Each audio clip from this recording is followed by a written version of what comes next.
We are now just moments away from the Royal Rumble match. 30 superstars, an opportunity to face the World Wrestling Federation champion at...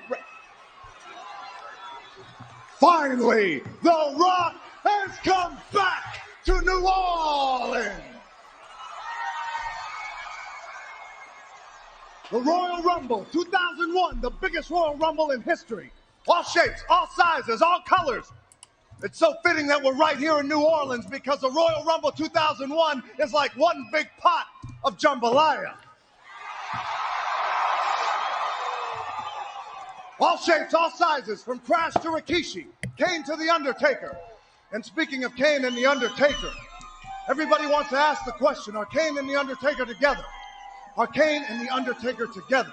Well, quite frankly speaking, if Kane and The Undertaker are together, then every man is going to be in trouble.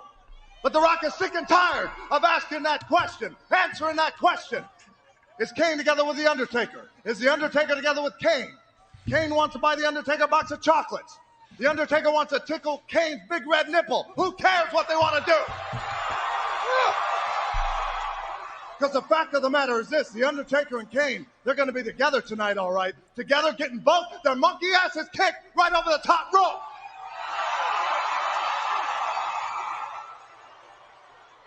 Royal Rumble 2001, every man for himself. It could come down to anybody. The Rock and Bobby Buchanan. The Rock and Perry Saturn. It could even come down to The Rock and Stone Cold Steve Austin. All the possibilities, they're endless. The result will still be the same. Is that The Rock walking down the people's aisle, getting in the ring and body after body after body over the top rope, whipping ass all over the Big Easy, on to WrestleMania. If you smell what The Rock is cooking.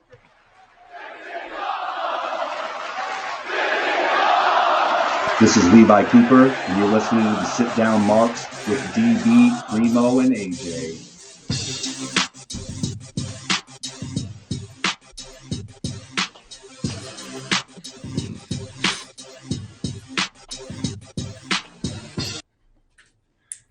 What's going on, everybody? Episode number 46 of the Sit Down Marks podcast.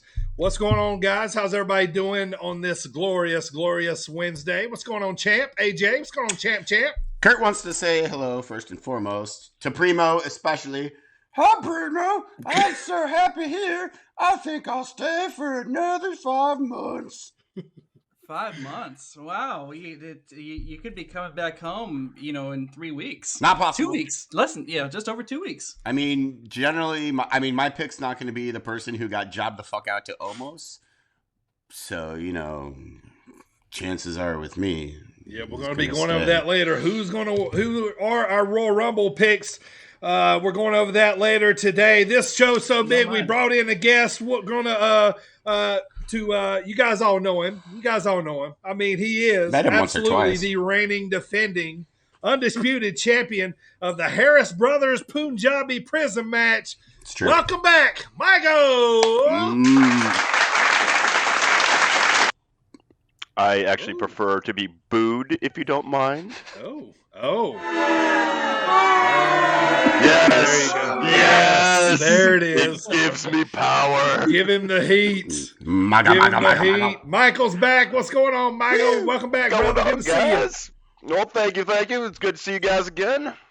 I like your background. That's new. Those are Zelda puzzles. Love those. That is true. I'm gonna need a SDM jigsaw puzzle because I'm a giant nerd. How have we never thought to make jigsaw puzzles? Because you haven't tapped into this wonderful brain of mine that keeps winning match after match with you. we got to get in Punjabi prisons. We got to get in that. We got to get in that business. Those other two guys talking right now, you guys know them, but I'll introduce them to you. You know who I am, always helping to spread the good word of wrestling. I am your heel host, the Dirty Bird, the co-host from the land of the rattlesnake, Mr. Team Extreme himself, editor and producer of the show, dropping those fire promos there to start off the show. him. Should we start calling him Promo now instead of Hey, How about Primo Promo? Welcome, Primo Promo to the show. Welcome me back to the show.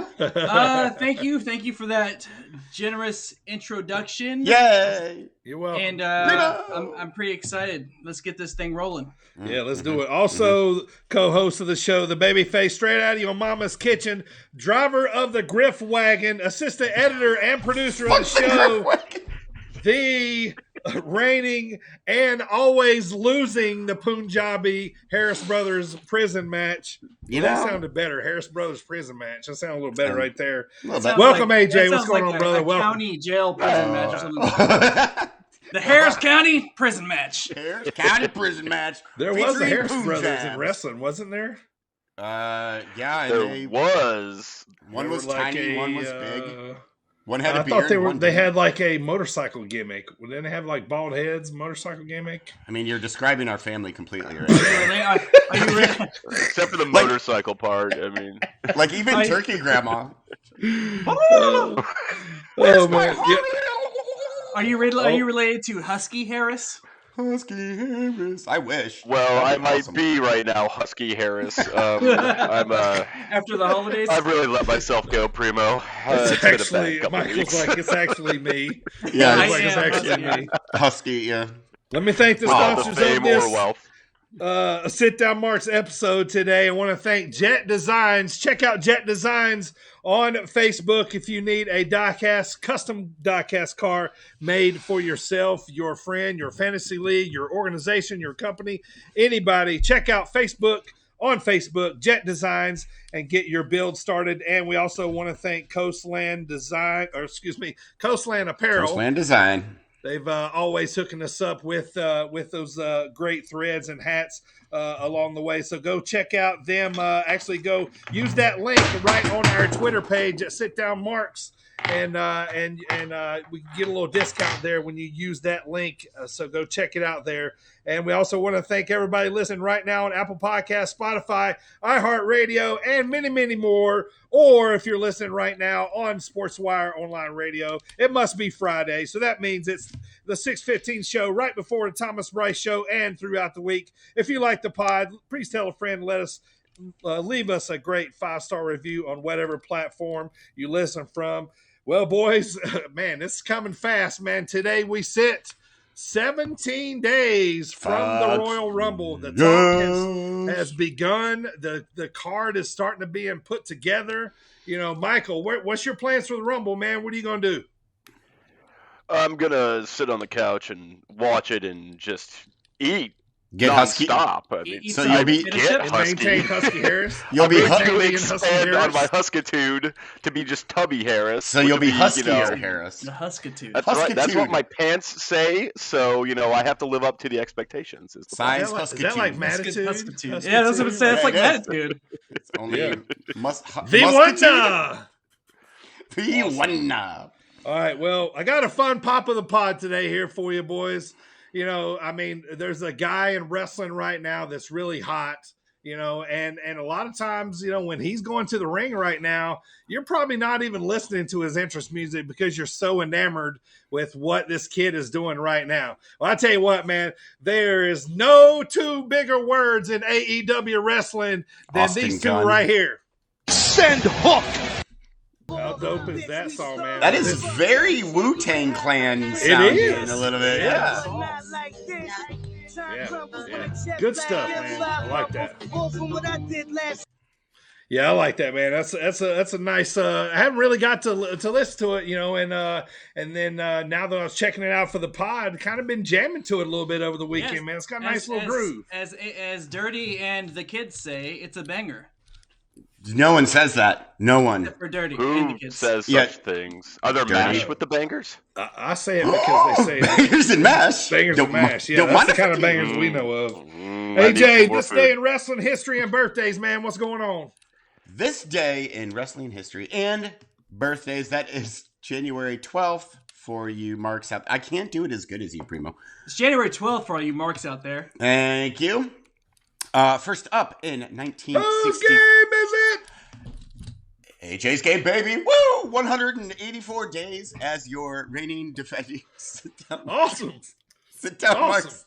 184 He tries already. so hard. Man. There was I like love 400 last it. week. I know. You're Yeah, but down. He's counting down to the Royal Rumble. He's counting down till he that's way loses more it. than- you I know, don't even know. I No, love these- to hear the number each week though, because you never know. these mysterious. are last week. It was like Gregorian days. This week it's Julian calendar days. So you know, Next week it's gonna be leap year days. yeah, yes, or Mayan days. Who knows? I love them all. This day, who was born today? I don't even fucking know. Luna Vershawn. We just talked about her a couple of, well, I guess that was like 3 months ago now. Yeah. In We her were covering behind the Dark ring. Side of the Rings. I believe we were talking about her. Yeah, son. yeah. 1962. Luna Vachon was born.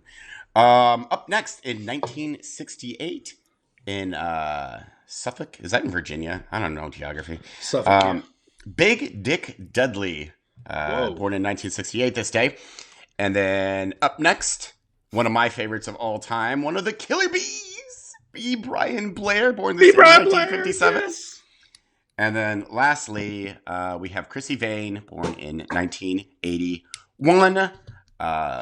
Kind of a light day for birthdays, if you ask me.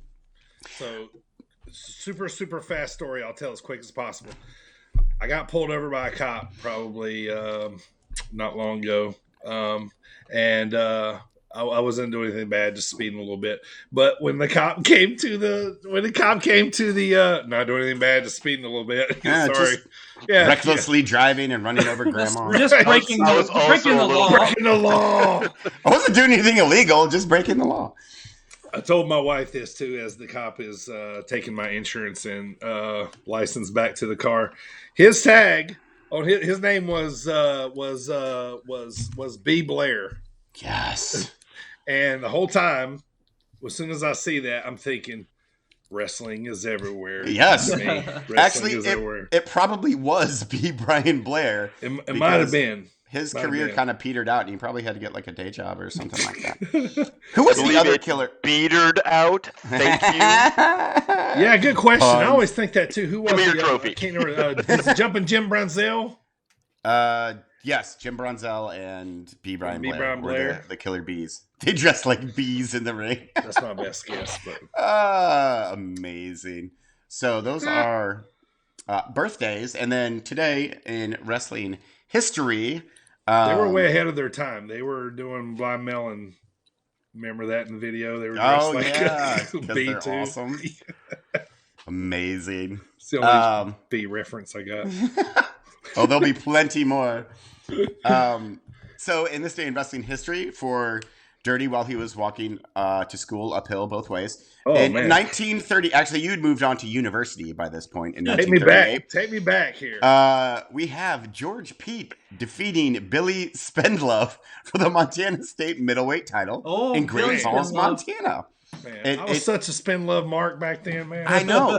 Had all his posters and merch and stuff. Wearing your spin love shirts. dude, like Your Spendlove pantaloons. he was so over in Montana, and the fact that he did not win the title that night, like, just pisses me off. You know? Well, So that me and all my locals from Helena were like super pissed off that it didn't go down. Like the baby You're face so should have went local. You over, said guys. the name of the town wrong. Baby face should have went over. Well, I mean Spendlove.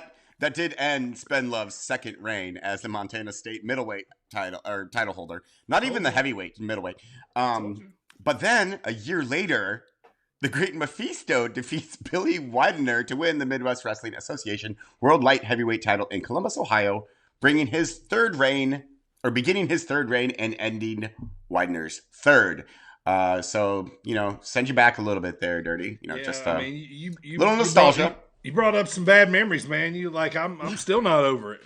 I'm still not over it. That's the This is reason during why I the don't Great live in Depression, so you Montana put- anymore, you man. put I Dirty couldn't back take into it. the depression. That's the reason why I left Montana. I couldn't What's- take it. What's Ended the up name here, of that town again, Dirty? Helena. Helena. I believe it's the capital. Helena. All I can think of. Helena. Helena? Helena. Whitefish. Whitefish, there's a town in Montana. Great Falls is where Spin Love lost the belt. Exactly. Yes, it was Great Love. He was a legend. Wait, Great Love. They named Town of the great love. They named the sandwich Great after him and Love. everything.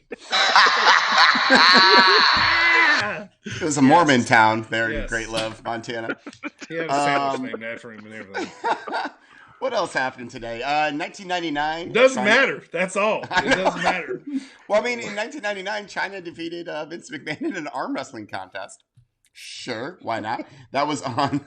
Totally believable. That was probably. That was on Raw. In 2001, Rhino retained the ECW World Heavyweight Title against the Sandman in the main event of an ECW show in Poplar, Missouri. Not cool. Not as cool as Great Love, Minnesota, but. You know what place it is? All they do is bang up there. Like, what else are you going to do in fucking Great Love? Also, in this, there wasn't a lot that happened. Last year, or just jump in, Primo, go. Just jump in. I just wanted to say that let's go back real one quick I'm just to kidding. Rhino. Yes. I remember getting so much shit for putting Rhino on this day in history. That's why I included him. Well, Rhino, Michael's a Rhino mark, man. He was a Well, Rhino guy. yeah. I remember when I put him on there, you guys were like, "Oh, slow news day, huh?" Yeah, fucking Rhino, sure. Rhino, why the fuck I'm a not? big fan of the gore. It's a unique move that I've never seen. I did notice is you didn't unique. mention that he won an arm wrestling contest with anybody else, though. So No, because he would, because all he has to do is go like this. he and just, that would falls be it. over and he's good. His arms are so Michael's short. not a Rhino guy. He's a Ryback guy. Oh, fuck that shit. Jay fucking Chomp himself. Shane Chomp, piece of shit. So I do have one important one that happened today. Macho Man Randy Savage was finally announced for the Hall of Fame in 2015. The only problem with that is Hulk Hogan, who he despised more than any other person, allegedly, in the wrestling business, inducted him. How fucking stupid was that? I was Lanny. wondering if you're going to mention that one up. Lanny. Lanny. Macho cut an entire Lanny. album about how he hates Hulk Hogan Lanny. after he left wrestling. Oh, yeah, it was like a rap rock album. I'm going to find that, and I'm going to play it all day. Unjustifiably in a position that I'd rather not be in. And that is today in wrestling history and birthdays. Yeah, not a whole lot going on, but like I don't know how I'm gonna do the pod. I'm so upset that you brought up what happened in Montana back in the 30s. You know, I like to send you down memory lane. You do, and you do. It's not always pleasant, but it's Primo, pick us up, man. Where we at? What's going on in the headlines? I haven't seen any releases lately, man. Fill us in. Well, not this week that I know of. Yeah. Real quick, I'm going to start off the headlines with a little different this week. Let's take a quick moment to listen to this short audio bite. It's about a minute long. Everybody take a listen. A man that we have not seen on NXT television in quite some time, Corey Graves. Corey, we know that you have a big announcement for us, so let's get to it. What's going on with you? Well, I just want to start off by saying I've missed you guys, everybody Missed out you. there. So let's get right to it. Yeah. Since I was a little kid, probably 3 years old, I used to watch wrestling with my dad. All I ever wanted to be was a WWE superstar. So I worked long and hard. I spent 9 years on the independent circuit, traveling around the world, trying to get here, until a few years ago, WWE made my dream come true when they gave me a contract. Unfortunately, in this business, injuries are a risk that we face every night. And I've had some bad luck and suffered a few concussions recently, which have led to some ongoing issues. Thankfully, WWE's world-class doctors and the wellness policy have identified these problems and these issues I've been having. And they realized that ultimately my health is the most important thing in the world. So it's for that reason that I'm here to announce that the doctors have suggested that I retire from the ring. So I'm here to officially announce my in-ring retirement from the WWE and NXT. However, WWE has allowed me to explore a few different opportunities in this business, the only thing in the world that I know and love. So I'm excited to announce that I will be joining you guys as an announcer right here at NXT. All right, so that audio is Corey Graves' retirement announcement from NXT TakeOver Our Evolution that happened on December 11th, 2014. And if you haven't heard yet, as of today, it was initially reported, I first saw it by Sean Ross Sapp of Fightful, reported via Twitter that as of today, over 7 years later, Corey Graves has been cleared to return to in-ring action. What? I didn't see that. Did he really? Yeah, Yep. yeah. This Is he cool, going man. to? Yeah, he's got to be real rusty right now if he's even going to do it. I don't know. I like him on commentary too much. I mean, I know I do too. I do too. He's great. But that's pretty cool. I mean, obviously concussion issues. Brian Danielson had concussion issues, and he came back. So we're seeing Corey Graves come back. I mean, Punk came back after 7 years. He didn't have concussion issues. So. No, but I'm just saying a 7 year. Oh, that span of time. Yeah. Yeah. Right. So that's pretty cool about Corey Graves. Congrats. Should have kept wraps on it and made him a Royal Rumble entrant. That would be cool. Right. Yeah, but dude, that would have been been great. Sick. But they would have ruined the surprise. They've already ruined every surprise entrant. It's Also true. They still can't. Royal Rumbles. I'm already about that. seeing things out there, like memes out there and tweets at WWE telling people them to book Graves versus Saxton. Oh, that's great. Do you guys remember when he wrestled in NXT? Were you guys watching NXT? He actually faced. I watched it earlier today. He faced Seth Rollins for the championship on NXT. Mm-hmm. He was tag champions with Pac, Neville. Neville. Yeah. Awesome. Back to the releases we were talking about earlier. You guys got anything to say on that? I mean, we last week we talked about Regal and all that. Joe. Yeah. So the thing about Regal, what in God's name are you thinking? Releasing William Regal? That's what we said. Yeah, too much of a man. Well, he's a man's man. I mean, He's like a man. the dude is such a massive backstage presence. He's like a coach and mentor to all these young kids. Are they just like saying, "Hey AEW, we want you to win this war. Here's a general. Here you go." And that's a great way to describe him as a general, like literally of everybody. I mean, when it first happens, I always give the benefit of the doubt. I just always say. He might have asked for it because he's, later on in life, he's not a young, chicken no more. You know what I'm saying? So, but now when he comes out and said, thank you to WWE, all that kind of stuff, he didn't say, I asked for my release. If you had asked, usually they put that out there. So, yeah, I don't know, man. Do you think I still say they're for sale? Oh, definitely. I've seen stuff like one day they'll be owned by Disney, which would not surprise me one bit. Yeah, the WWE Space Mountain ride. Yeah, it almost seems like they got to get under a certain budget or something and produce a product to hand it over to somebody or something. That's generally what happens. Like when corporations go up for sale, like they restructure and get rid of a lot of overhead and fire Samoa Joe for the fourth time.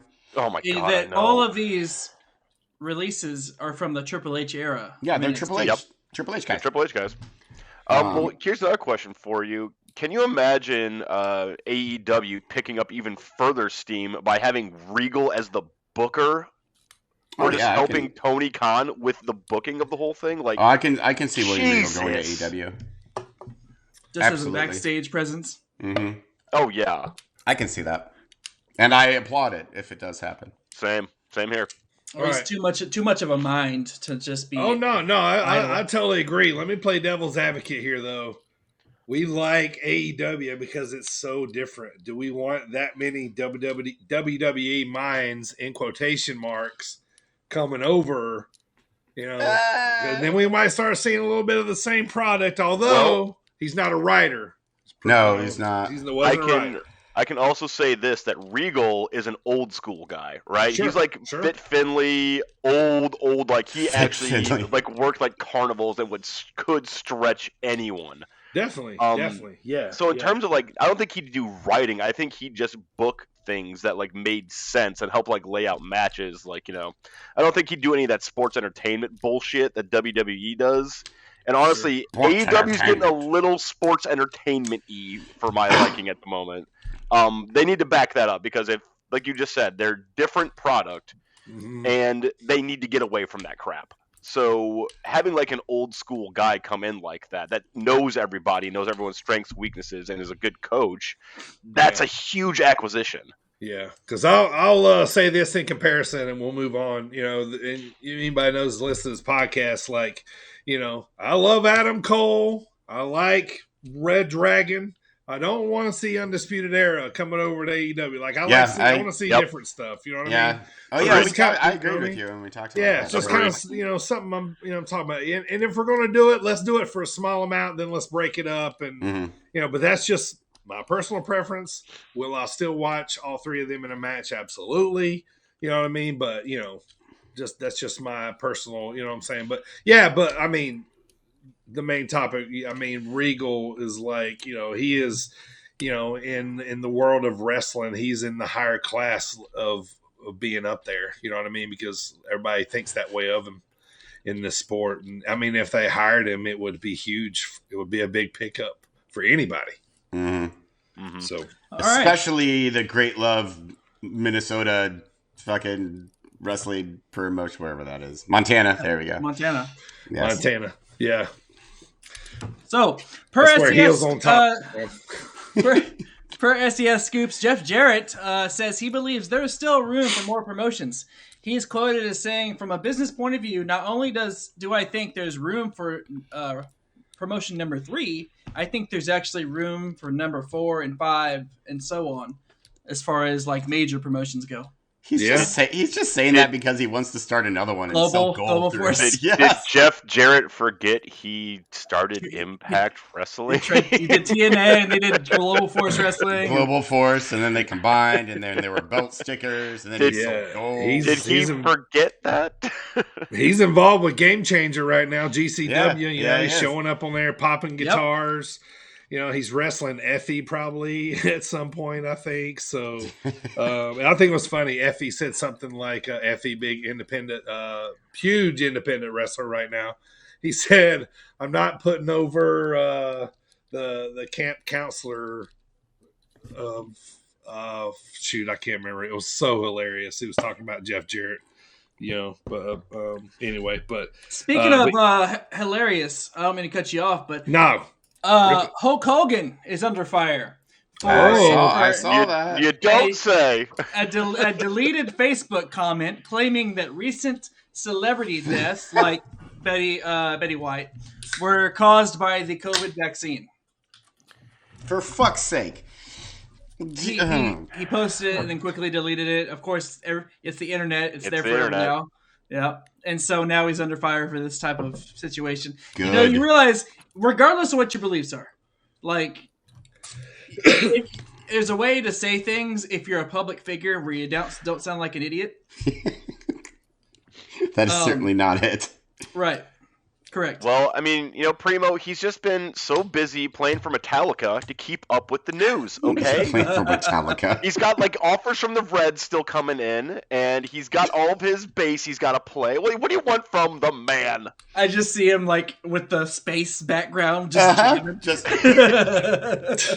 will say, though, he's a Pasta Mania is making a comeback, baby. Pasta Mark my words. I forgot about Pasta Mania. I should get Everyone did. I didn't because I'm fat. So there you go. Your Huskitude. It's expanding. This next one will be of interest to you, AJ.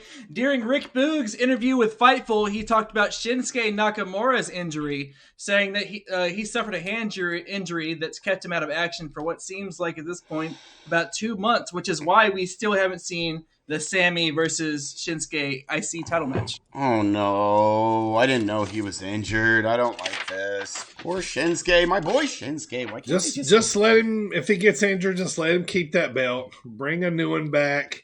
Bring the old one back at least. We don't need that piece of shit that he's got right now anyway. Was he injured doing this? In like wrestling? Too aggressively? Was too aggressively? He was like, ow! Did. He whipped his hand too hard. Yes. Speaking of injuries, Pro Wrestling Inc., Drew McIntyre has recently been undergoing medical testing on his neck. McIntyre's neck problems were described as nagging issues that have been bothering him for several weeks. At least they're just nagging issues and not career-ending neck fusion surgery. I mean, one of those becomes another very quickly. Right, yeah, they very quickly evolve. So, very exciting news via Ring of Honor's Twitter. Ring of Honor presents Supercard of Honor on April 1st in Dallas-Fort Worth area. So that's pretty cool. They're already announcing their return pay-per-view. That was very encouraging to see. Yeah, well, they said on the way out when they last kind of shut things down that there would be some Ring of Honor wrestlers retained because they still plan on going, because this is kind of a Supercard of Honor they kind of been doing for a while and they want to keep it going. It's always a big draw. Honestly, if I don't go to Mania, that's probably like one of the things I always watch because they get guys from other promotions. It's always really good. But yeah, man, for some reason I feel like, especially about things that have happened lately, and we'll talk about it later, like it feels like they're going away as a promotion. But all their wrestlers and the belt and all this stuff's going to be hanging around for a while. Oh, yeah. You know, like, yeah, for sure. While we're on Twitter, let's go ahead. And this is a little crossover here. Dirty, you know who this person is for sure. Chris Cyborg, the women UFC fighter. She tweeted out that she had a female AEW wrestler show up to her MMA gym this morning and challenge her to a closed door match. What was it? What's her name? Everybody going around saying it's Thunder Rosa. Cyborg versus anyone right now. Yeah, exactly. Cyborg? I don't know who Cyborg is. Dude, Google her. Just watch one of her Cyborg. fights. She's insane. Like, insane. Tay Conti, maybe. She does jiu-jitsu and all that. Except when she got knocked out by Amanda Nunes. All right, so last two here.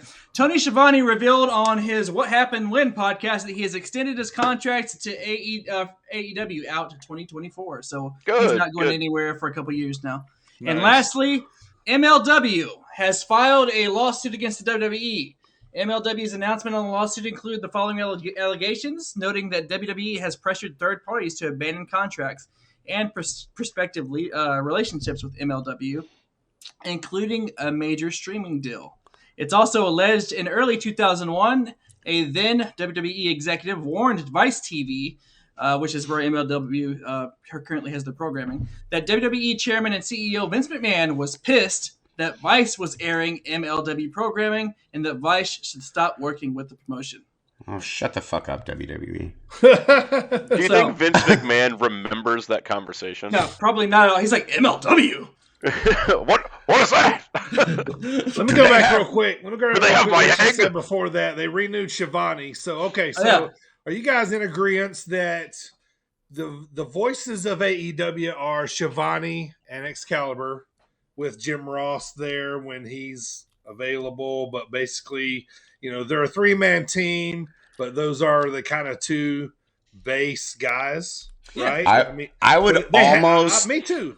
I would almost reluctantly put in Taz in that in that group as well. But then you got to put Jericho, because Jericho did it for a while, and then you know what I mean. So, but I absolutely agree that I'm saying they had with Schiavone they had to. Like, their core commentators are definitely He brings.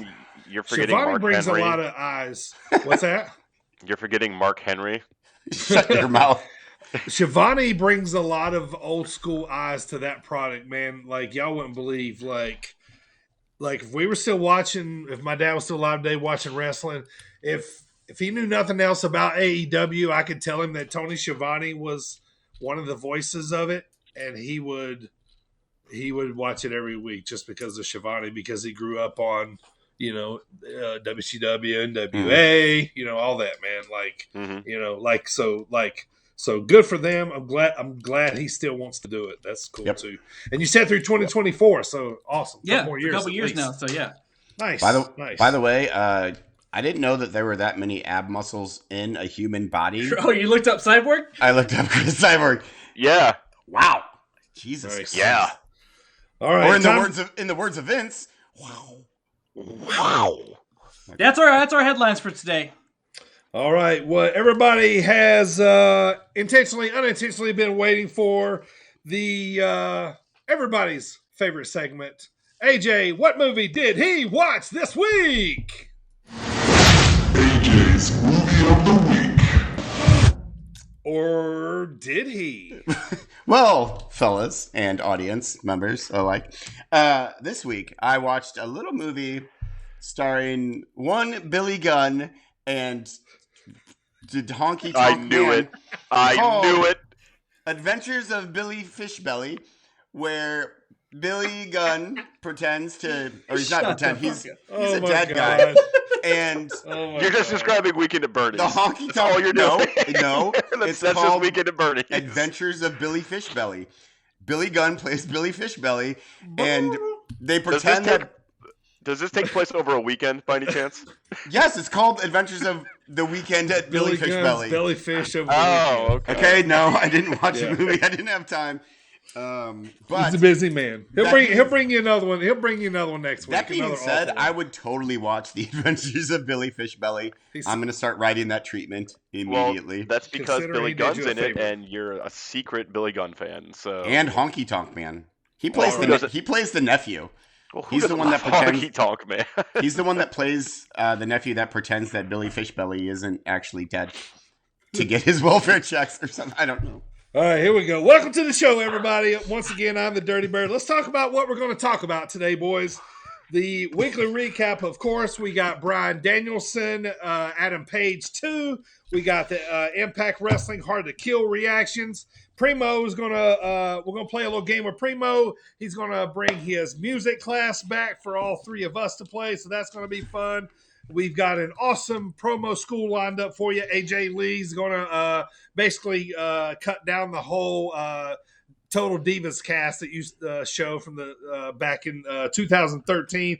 So we got that for you lined up later on. And then also the Dropkick discussion of the day is the 2001 Royal Rumble. This one was fun. This one was great to watch. I We're going to have fun. Loved it. Talking this one to you, man. Yeah, this one was such a good one here as we've been doing the Royal Rumbles this month. We started off in 1992 last week. We got 2001 this week. Next week is 2002, so go watch that one so you can stay up on everything that's going on here. And yeah, it's going to be a big show here, boys. So let's get started. But first, AJ, tell the masses where they can get that Marks merch, man. Which a sale, one-day sale is going on right now. $20 T-shirts. I think it's like 35% off. It just started. Yes, just now. Now I don't need to say that. I had that all. $13 until Friday. Yes, $13 T-shirts. If you are the Royal Rumble shirts are 20. Oh, the Royal Rumble shirts. Okay. Okay. The Royal Rumble and shirts. tweet into @YetTJ that you want Sit Down and Mark's jigsaw puzzle so I can fucking get one. Oh yes, please do. I want demands. If you are looking for some coffee mugs, T-shirts, sweatshirts, baby clothes, baby. all of your fun little knickknacks and paddywhacks and whatever. Go to tpublic.com/sit-down-marks/stores. Yeah? No, let me do that again. Go to tpublic.com/stores/sit-down-marks for all your Marks goodness. Ignore both my fuck up and the paddywhack comment. I don't know where either of those came from. Go buy our stuff. You got Weekend at Fishbelly's on the brain, man. I'm telling you. You gotta calm down over there. It's Adventures of Billy Fishbelly. Thank you. So one last time, what's that URL? It is tpublic.com/stores/sit-down-marks. This is Levi Cooper. Hey, this is Buck Nasty, Bucky Collins. This is Big B. What's up, bozos? This is Trevor Outlaw, and you're listening. And you're listening to the Sit Down Marks. Sit Down Marks. Sit Down Marks. And you're listening to the Sit Down Marks podcast with DB, Primo, and AJ. All right. Time to get to the recap, but first, you know how I like to do it. Let me bring you what's going on in the world of independent wrestling around the Midwest and throughout the United States. This one is for the weekend of January the 14th. Wow, January is blowing by here already, man. We're already mid-January, so wow. Good. Fuck January, except for yeah, it is, man. So I want to throw some things out there, man. If you've been listening to the pod for a while and you got a promotion, you know, that's close to home that you check out each and every week, go and let us know, man, and I'll add it to the list. And if there's a show going on, I'll put it on and we'll announce it whenever you have a show at that promotion. You know, just let us know. You can message us at any of our social media. Throughout any of our ones that we have, Twitter, Facebook, any of those, and let us know what promotion we can add to the list, and I will put them on there. So, all right, so guys, COVID canceled a lot of shows last week. Once I kind of looked Friday and Saturday, which, right now isn't a bad thing, so can't really be too mad at that. A lot of people going safety over everything else, which it's kind of hot right now. We were talking about Iron Spirit Pro. Just they just postponed their show until March, so no show there in January. But what we do have going on this weekend, first up, this show is actually on IWTV this Thursday. Absolute Intense Wrestling out of Ohio. The show's called, I believe it's Ether, or is it Ether? E-T-H-E-R? Sorry. Ether. I just want to mix Ether. Okay, Ether. Southerners. Thursday, January 13th in Lakewood, Ohio. Helena. Your boy, Max Caster, is going to be there. Fuck AJ's right going off. to be front row. January 13th out of Lakewood, Ohio. Check that show out on IWTV. I would Next love up, to see that, actually. Sunday, January the 16th, Zello Pro. The show's called Level Up. It's in Milwaukee, Wisconsin at the Turner Hall Ballroom. We got Jordan Grace on the card. We got Michael's favorite wrestler, Rhino, not to be confused with Ryback. He's going to be there. Alex Shelley, Rachel Ellering also on the card. So pretty good card there up at Zello. So check that show out this weekend. Moving on, great. Saturday, January the 15th. H2O Wrestling. The show is called Bloody Floors, and it is in Williamstown, New Jersey. So that should be pretty interesting there. Check that show out if you're in the area. Big show in Clive, Iowa, Wrestling Revolver. Now, this show is Sunday, January the 16th, guys. This show's called Once Upon a Time in Iowa. Big names here on this one, man. They got Ace Austin. They got Rich Swann. They got Brian Cage, Decay, Jonah, all going to be on that card. So, and this show is actually going to be on Fight TV, so you can pay to watch that one this Sunday. And then that is it for the week. I just want to talk about mostly, though, coming up. As we talked about, Iron Spirit Pro got 11th. So if you're in the Bloomington, Normal, Illinois area, March the 11th, in the Central Illinois area, get those tickets. Come by, hang out with us, man. Watch a great wrestling show. It's going to be fun there. And also wanted to point out that St. Louis Anarchy is next week. They got a big show there. Gary J versus Billy Starks for the Gateway Heritage title. That one's going to be big. Me and AJ just bought tickets for March the 4th. We're going to be front row at St. Louis Anarchy for a Spalding show in Alton, Illinois. So looking forward to that one. ACH just got announced for that show. He's going to be there. And then also want to say one last thing, guys. Starting next week, I'm going to add one little thing to my little indie roundup here. I'm going to be highlighting what are the big shows to watch on IWTV each and every weekend, which I kind of do, but I kind of wanted to let you guys know what's going to be on IWTV, which covers most of the independent wrestling, which is on TV. I mean, other than certain streams and also high spots, probably the top two. So that's the indie roundup for the week, AJ. Let's get rolling, man. What happened in AEW, man? You had 3 big shows this week. We had Dynamite, Rampage, and Battle of the Belts in my hometown of Charlotte, North Kakalaki. North Kakalaki. Well, let's try and go in some sort of. Hey guys. How does the Big Show? How does the Big Show like his steaks cooked? With yellow number 5. Well, you're welcome. Yellow number 5. So.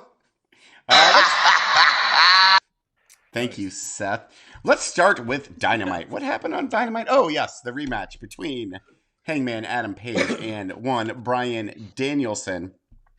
So this match was, again, one of these days, Bryan Danielson is going to stop having match of the year contender matches. But as of right now, nope. As of right now, he has like the top 5 matches of the year. So this is, of course, their rematch. I wish it was going to be in a pay-per-view, but whatever. So they fight, back and forth. Page hits. Crimson Mask. Oh my God, they were bleeding profusely. Yeah. And I did like that, there's blood all over Hangman's chest, and it was, oh my God. Headbutts were like off the charts, man. Yes. Headbutts. But when you're watching them, I'm like, please don't. And then they just kept doing it. Bryan Danielson, at one point he has the lapel lock on, and you're thinking like, okay, that's it. And then nope, Hangman gets out of it. There's a gotcha pile driver. There was one of my favorite spots of the match when Page catches Bryan Danielson going for the running knee and turns it into a power bomb, but then Bryan Danielson turns it into a triangle choke. It's fucking amazing. Yeah. But finally, Hangman Adam Page hits Bryan Danielson with the buckshot lariat and retains his fucking title. How about that shit?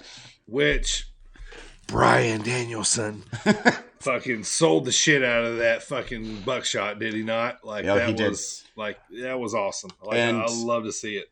And if anyone was doubting whether or not Hangman Page deserved to be, top of the card, Bryan Danielson put him there. Like, absolutely, he deserves to be there. He looked unstoppable. Agreed. So fantastic match. Go watch it now. Yeah. You can see now they had a plan to get Adam over and make, you know what I mean? Like it all makes sense. Like they had a plan to, And it doesn't hurt Bryan Danielson. I still think he'll end up this year with the belt on him. And we always got to think about this too, man. Jericho was their first champion. He was a WWE superstar, before that. Next champion was like Moxley, Omega, right? They were already made in other promotions. Yep. Adam, their guy. Yep. Their made man. Yep. They're number one, no smudge of any other promotion other than the indies. Yeah, which doesn't count. Which doesn't count, right. You know what I mean? So they're doing it right. I love this now. They're doing it right, getting their guy, up at the top of the heap. You know what I mean? So I think it was just well done. And yeah, it was great. Yeah, the match was fantastic. I loved everything. I love the result. I loved everything. So up next, really quick, we had a fun little MJF CM Punk segment where MJF had a match with Sean Dean. Sure.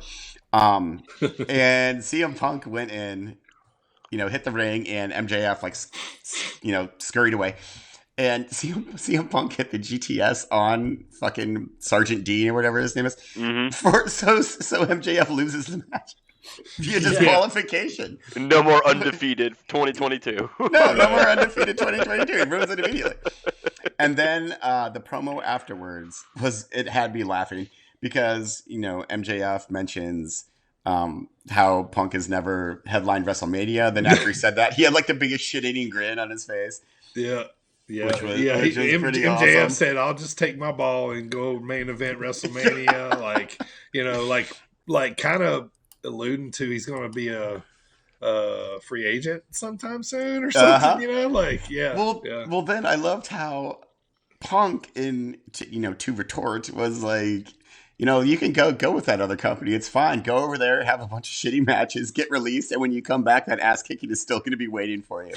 That was fucking money. I fucking love that so much. Oh man, I love it's funny when they kick this wall down. It's hilarious. Oh, it's great. It's great. Yeah. You can tell those two are just loving it. Oh yeah. Oh God, yeah. yes. So it turned like the end result is that next week, CM Punk is gonna have or next week, as in tonight, CM Punk's gonna have a match with Wardlow, which I think it's gonna be good. I think CM Punk might get his first loss. War. What else? Oh, the TBS Championship final was Ruby Soho versus Jade Cargill. I will say that Jade Cargill looked the best that she's looked. I'm still not sold on her. But she beat Jade Cargill to the surprise of absolutely no one to be the first ever TBS champion. It's kind of an underwhelming finish. I was really rooting for Ruby Soho, but I knew that it wasn't going to happen. So very, very sad. Very sad. But good for Jade Cargill. Like, I hope she continues to destroy people. Where did Aaron Solo come in? Where did he come in? Whatever. I can't remember. He was in a promo or something. I thought, oh my God, he does not need to talk. Like it was terrible. Aaron Solo was... he talked about his match with Hook. Like, he talked about... That's right. Yeah. Yeah. Which we'll get to that on... God, that guy's over. So up next we have Battle of the Belts. Not a pay-per-view, it's like how WCW used to have like premiere TV events, like Clash of the Champions and stuff. That's kind of what this was. It was 3 matches, super quick. It was Sammy Guevara versus Dustin Rhodes. Obviously, Cody Rhodes is out with what's that stuff? Coronavirus. There we go. So this is for the an interim TNT championship, which I've never seen before. Have you guys ever seen an interim TNT championship before? No. Like, Cody must have been hurt or something, really, huh? Like, for them to kind of do this? Cody's out with COVID. Okay, well, that's what happened. I mean, put it this way.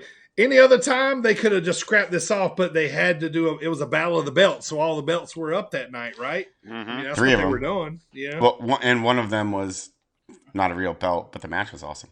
Right. So but it's got to be more, unless he's still recovering, because Sammy's defending the interim belt tonight. Yeah, he's defending it. Right. Maybe it's more of a permanent belt now. Maybe Cody just got bored and was like, I don't want to do this. Maybe they're working on his final heel turn, so he can finally be a heel. He's already a heel. I know. What? Just turn heel, man. Cody. Oh, Cody. How awesome is Dustin Rhodes? The guy's like 1,000 years old. Dustin Rhodes is incredible. He also would walk both ways to school with Dirty to go see Group Love Montana wrestling matches, and he looks amazing. Canadian Destroyer was cool on the table. Yeah, that was sweet. Made me a little nervous, but if it makes me a little nervous, then I like it. What's great is, like, if you go back and watch it again, look how safe he does it. Like, he makes that thing look like incredibly dangerous going normal speed, but if you slow it down, it's so safe. Like, he does the best one I've ever seen. Like, he does the best Canadian Destroyer of all time. Freakishly good. Jerry Lynn, Bad Bunny. No. I was gonna say Petey Williams, the guy who does the Canadian Destroyer. Petey Williams. Petey Williams does it better. Okay. Sammy Guevara wins the match and is an interim. Blah blah blah blah. Up next, really quick match between Matt Sydal and Ricky Starks for the FTW Championship. I love Ricky Starks. He is awesome. Matt Sydal is still good. Ricky Starks obviously wins. Team Taz tries to attack Sydal. Dante Martin, Lee Moriarty make le save. Good, fine. And then main event is Brett Baker versus Riho for the... Why did I say it like that? Riho! You been watching Cornette again? Apparently. Ricola! So this match is great. Obviously... Britt Baker wins with the lockjaw. It was pretty good. I love Riho. I love Britt Baker. They are amazing. I'm taking way too long with this. Okay.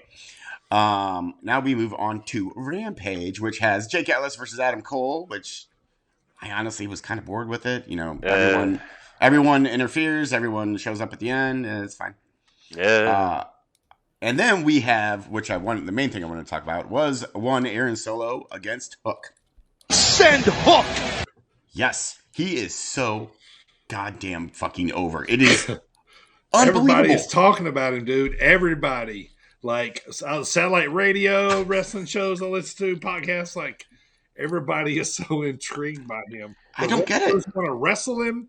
Like I mean, don't get me wrong. I fucking love Hook. I think he's awesome, but I don't understand how he has connected so much. I even like how, because Chris Jericho was back on commentary this week, and he was like, he was talking up to Taz, you know, like, I bet you're a proud dad.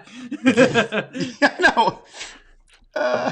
Jericho. It's just an organic over, man. That's what it is. It really is. Yeah, it was a secret. You can just tell Taz is just such a proud papa. Yes. Hey, you guys wanna feel old? He's a machine. We already do, but yeah, go ahead. He's born in like 2005, 1999. That's I graduated. When he was born, 99. Yep. I graduated from high school that year.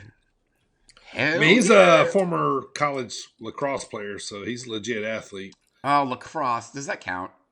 Look at his legs. Look at his calves. Yeah, it counts. Look at his hamstrings. They're huge. Would you have to move quickly over a long period of time? Because I already quit at that point.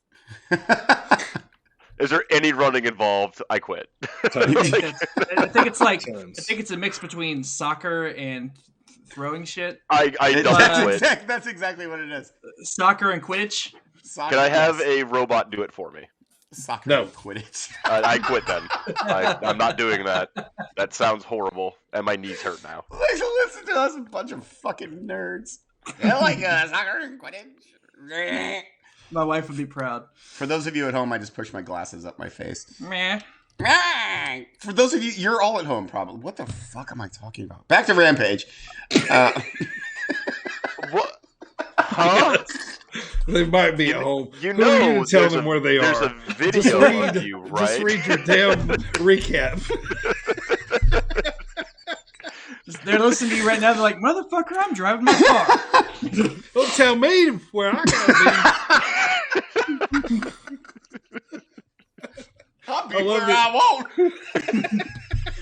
They were at their house. You made them mad. Now they're leaving. Apologies. AJ's jacked up on caffeine today. I've had so much. He's not of sound mind today. Caffeine and weekend at Billy Fish Bellies. Tunnel back, AJ. Back to AEW. Back to AEW. Finally, the last thing I want to talk about is Daniel Garcia in 2.0 versus Eddie Kingston, Santana, and Ortiz. So this match was fine. It was a lot of fun. The main reason for it, though, was for Chris Jericho to come out for the save afterwards. And I am now greatly looking forward to this feud because Eddie Kingston and Chris Jericho had some words and some stuff. And it looks like they're going to be now feuding, which was fucking... I can't wait. I just want to see Eddie Kingston feud with everyone. I just real quick, I want to talk about Rewind before Chris Jericho came out. Yeah. We talked about how, now I understand they were trying to hurry, pressure, motor skills, how terrible they wrapped that tape around his arm. Oh my God, what was that about? There's like painter's tape too, so he was just like, Yeah. It was so janky looking. Like, I'm gonna say something to you guys that's gonna be controversial. I want Chris Jericho to go away for about a year.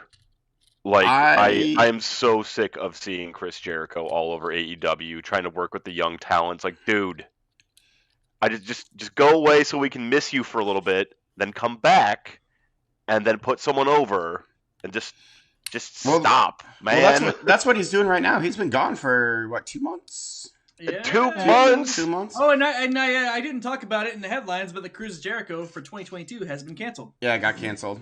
So he was supposed to be gone for a significant portion. Like, don't get me wrong. Like, I love Chris Jericho. I think he's awesome. He's one of the best ever. But it's just like he is involved in so much all the time. He's just always in your face and in your ear. It's just like, dude, just Just please stop for like a year and then come back and be awesome again. Let me miss you. Let me miss you for a bit. See, I don't want to miss Jericho. I love him there. I want him there all the time. Oh God, you are such a Jericho mark. I am. Such a Jerichoholic. This is Jerichoholic. Yes. Thank you for bringing that back. 100% Jericho Hall. Yeah, I just can't live without Jericho Hall. Like I said, I love the guy, but it's like I just personally think he's just been a little too heavy presence on AEW. I love him so much. It. That's fair. That's fair. No, fuck you. It's not fair. Fuck you and Billy Fishbelly. That's what I got for AEW. Well, you're not going to talk about Luchasaurus and the dinosaur. No, because what? The reason I wanted to skip that is because I wanted to bitch about it later. Not bitch about it, because I think an audible was called after that spot with Rey Fenix in the table. Because I mean, it was a roll-up win, which why are you switching the belts on a roll-up win? I think Rey Fenix is genuinely super injured. Yeah, I mean, his arm completely bent back on that spot on the table. But it was gross. I have a confession. So I purposely did not watch this match because I knew what happened already. And I do not like watching cringy stuff like that. It was gross. Like, there used to be a show on MTV back in the day called Scarred. I couldn't watch it. I remember that show. And so when people like break shit in sports, I'm going to come back to that when we talk about the 2022 Rumble then, Primo. I'm just going to make a little note about this. Right. I mean, I watched it. I don't think it was a sidestep. I think it was the way that. Okay. I mean, don't get me wrong. I love that. I love that Jurassic Express got the belts because I love. And Michael, I know you don't think it was too soon. I think an audible was called in. Yes, I think there was no feud. There was no build up. It was a roll up win. I think that they saw the injury and they're like, oh shit, we gotta I mean, it was an abrupt finish with a roll up. Like that doesn't happen. You don't change, It's not okay. The AEW Tag Team Championships, it's not like the WWE Championships where no one gives a fuck about the WWE Tag Team Championships. Couldn't even tell you who they are now. The AEW ones, they mean something. Like those tag belts are awesome. It's fun when they are defended. So do you think they should have done like they've done before and brought in Pac to be the a step in? Yeah, do something along those lines. But I think they called an audible, and I was going to talk about it later, but we're going to talk about it now. We'll talk about it later. It's AEW right now. I know, but shut up, Eric. Are you ready? Are you here? So. I don't think it was. I will say this. I don't think it was because we haven't seen the Lucha Brothers on in a while. I think there's probably something else going on, and I think it was like, get out there, drop the titles, and I think he got hurt. But yeah, the roll up was like, always kind of throws up a red flag. But I mean, they were number one contenders. But they just didn't have like the kind of back and forth before they put the belts on them. So yeah. But anything else here? Let's move on here from AEW. You got anything else? He's a dinosaur. He's a dinosaur. He's a dinosaur. Dinosaur. He's a dinosaur that wrestles. Dinosaur that wrestles. That's all I got. That's it. There you go. Jungle Boy's awesome. He's a dinosaur that wrestles. There you go. Yeah, but best wishes to Phoenix, man. Hope he a speedy recovery. But man, that was awful. So, all right, let's move on to Impact Wrestling. This was the go home show for the pay-per-view Hard to Kill. Jonah beat Jake. What's my name? Something. And then Alexander attacks Jonah post-match. Jonah then frog splashes Josh on a table. So that will end, or going into their feud into Hard to Kill. The only other couple things that happened on this show was Masha Slamovich debuted. Have you guys ever seen Masha Slamovich before? No, but I love her fucking name. Masha Slamovich. Look her up. She is a ball buster. Yeah, she's going to bust some heads. So she is there. What in a Impact great Wrestling. fucking name. Next up, Deonna Purrazzo versus Mercedes Martinez with Mickie James. Hardcore Country. I forgot which one I was doing. Mickey James sitting at the announce table to kind Mixed of up my commentate on the match, and then Yano wins, and they mouth off at each other, blah blah blah, going to their match. Hard to kill. Main event is the Hardcore War. All the competitors that are in the Hardcore War match all fight in the ring everywhere. The Hardcore War, basically, Violent by Design, the Good Brothers, a bunch of other guys here we'll go over. But so yeah, basically that was it. Heading into Hard to Kill, which was their big pay-per-view this past Saturday night. Let me run over the results of that here for you, so you guys know what can happen on the Countdown Show. Jake, what's my name? Something! Hardcore Country! Beats Madman Fulton. Next up, debuting Speedball, Mike Bailey defeats Ace Austin, Chris Bay, and the Laredo Kid. Speedball? And then, that's guys, an interesting name. No slam as we just talked about last week, Matt Stryker is Speedballovich. leaving Impact Wrestling. Boo. Well, now enter new announcer Tom Hannafan, better known as Tom Phillips from WWE. Yeah, so he is on there now. So he jumped right in here, man, and did a great job that night. You can tell he'd already been watching the product. He did a great job. So he jumps in there. So as the pay-per-view kicks off, we got the Ultimate X women's match for the first time ever. Tasha Steelz comes out with the win. All wrong. Next up, we're all wrong on that one. Next up, X Division title. Very Trent much. Miguel defeated Macklin. I was wrong on that one. And then we had ROH Pure Rules. I think all of us got this one right, except for AJ. Gresham defeated Chris Sabin. Yep, I was wrong. We all got this one wrong. Josh Alexander defeated Jonah. We said Jonah was going to go over. We said Jonah was going to go over. Yeah, this was We were my like favorite super match of the confident night. about it too. Yeah, I know. Well, it's right? because of his pay-per-view debut, right? Yeah, it was, and like they put him over kind of like in like not a bad, like he didn't lose like in a bad way. You know what I mean? He Like, shined up real good. Yes, yeah. This was definitely my favorite match of the night. But next up, my favorite thing that happened in the night, which I'll get to later, Heath Rhino, Eddie Edwards, Rich Swann, and Willie Mack defeated Violent by Design, which is Joe Doring, Eric Young, and the Good Brothers. Post-match, there was an invasion that happened, boys. Yep. Did someone dodge the gore? We'll come back to that as I want to get over here first what happened through the rest of it. Impact title, Moose retained versus Cardona and Morrissey. I believe I was the only one that got that one right. And then the main event, which moved to the main event, Texas Death Match. Mickey James. It was a Texas Death Match. It was a Texas Death Match, which means after the pinfall, there had to be a standing 8 count for the win. Mm-hmm. That's how we do it in Texas. Yes, all about standing 8 counts. Standing 8 counts and way too much food. Knockouts title was on the line, and kind of in surprising fashion, Mickey James.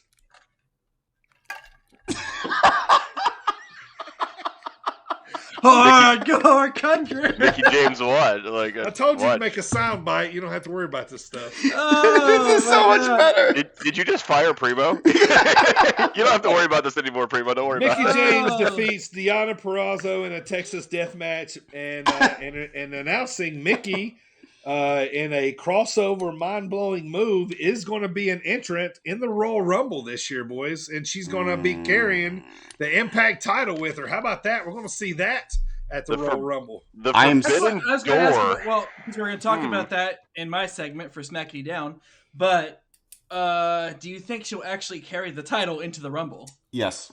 Yeah. I think she'll carry it and drop it before she gets in. Do you want to know No, why? you don't think she's not going to wear it out? No, the belt's going to be on her all the way till she gets in the ring. Oh, really? Okay. Yeah. The belt's going to be shown. Why would she be there otherwise? Yeah. Okay. Yeah. All right. Do you want to know why I'm so angry about this? Is because how awesome would it have been if we had no idea that Mickey James. I know. That Mickey James. Hardcore Country. Come on, Primo. Was a surprise entrant. How cool would that have been? I would have pooed. Well, yeah, think but about this WWE too. wants everybody to know that they're doing good business. But we would have known after. Like I just don't.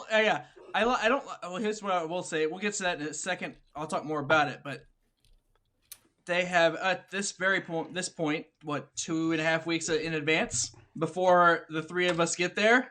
They have already released like 22 of the participants. Yes, like the Bella For twins the are women's. back, and well, yeah, but it's still a surprise entrant that you wouldn't have been expecting. That's a big surprise. You know what's Yes. going to happen, don't you?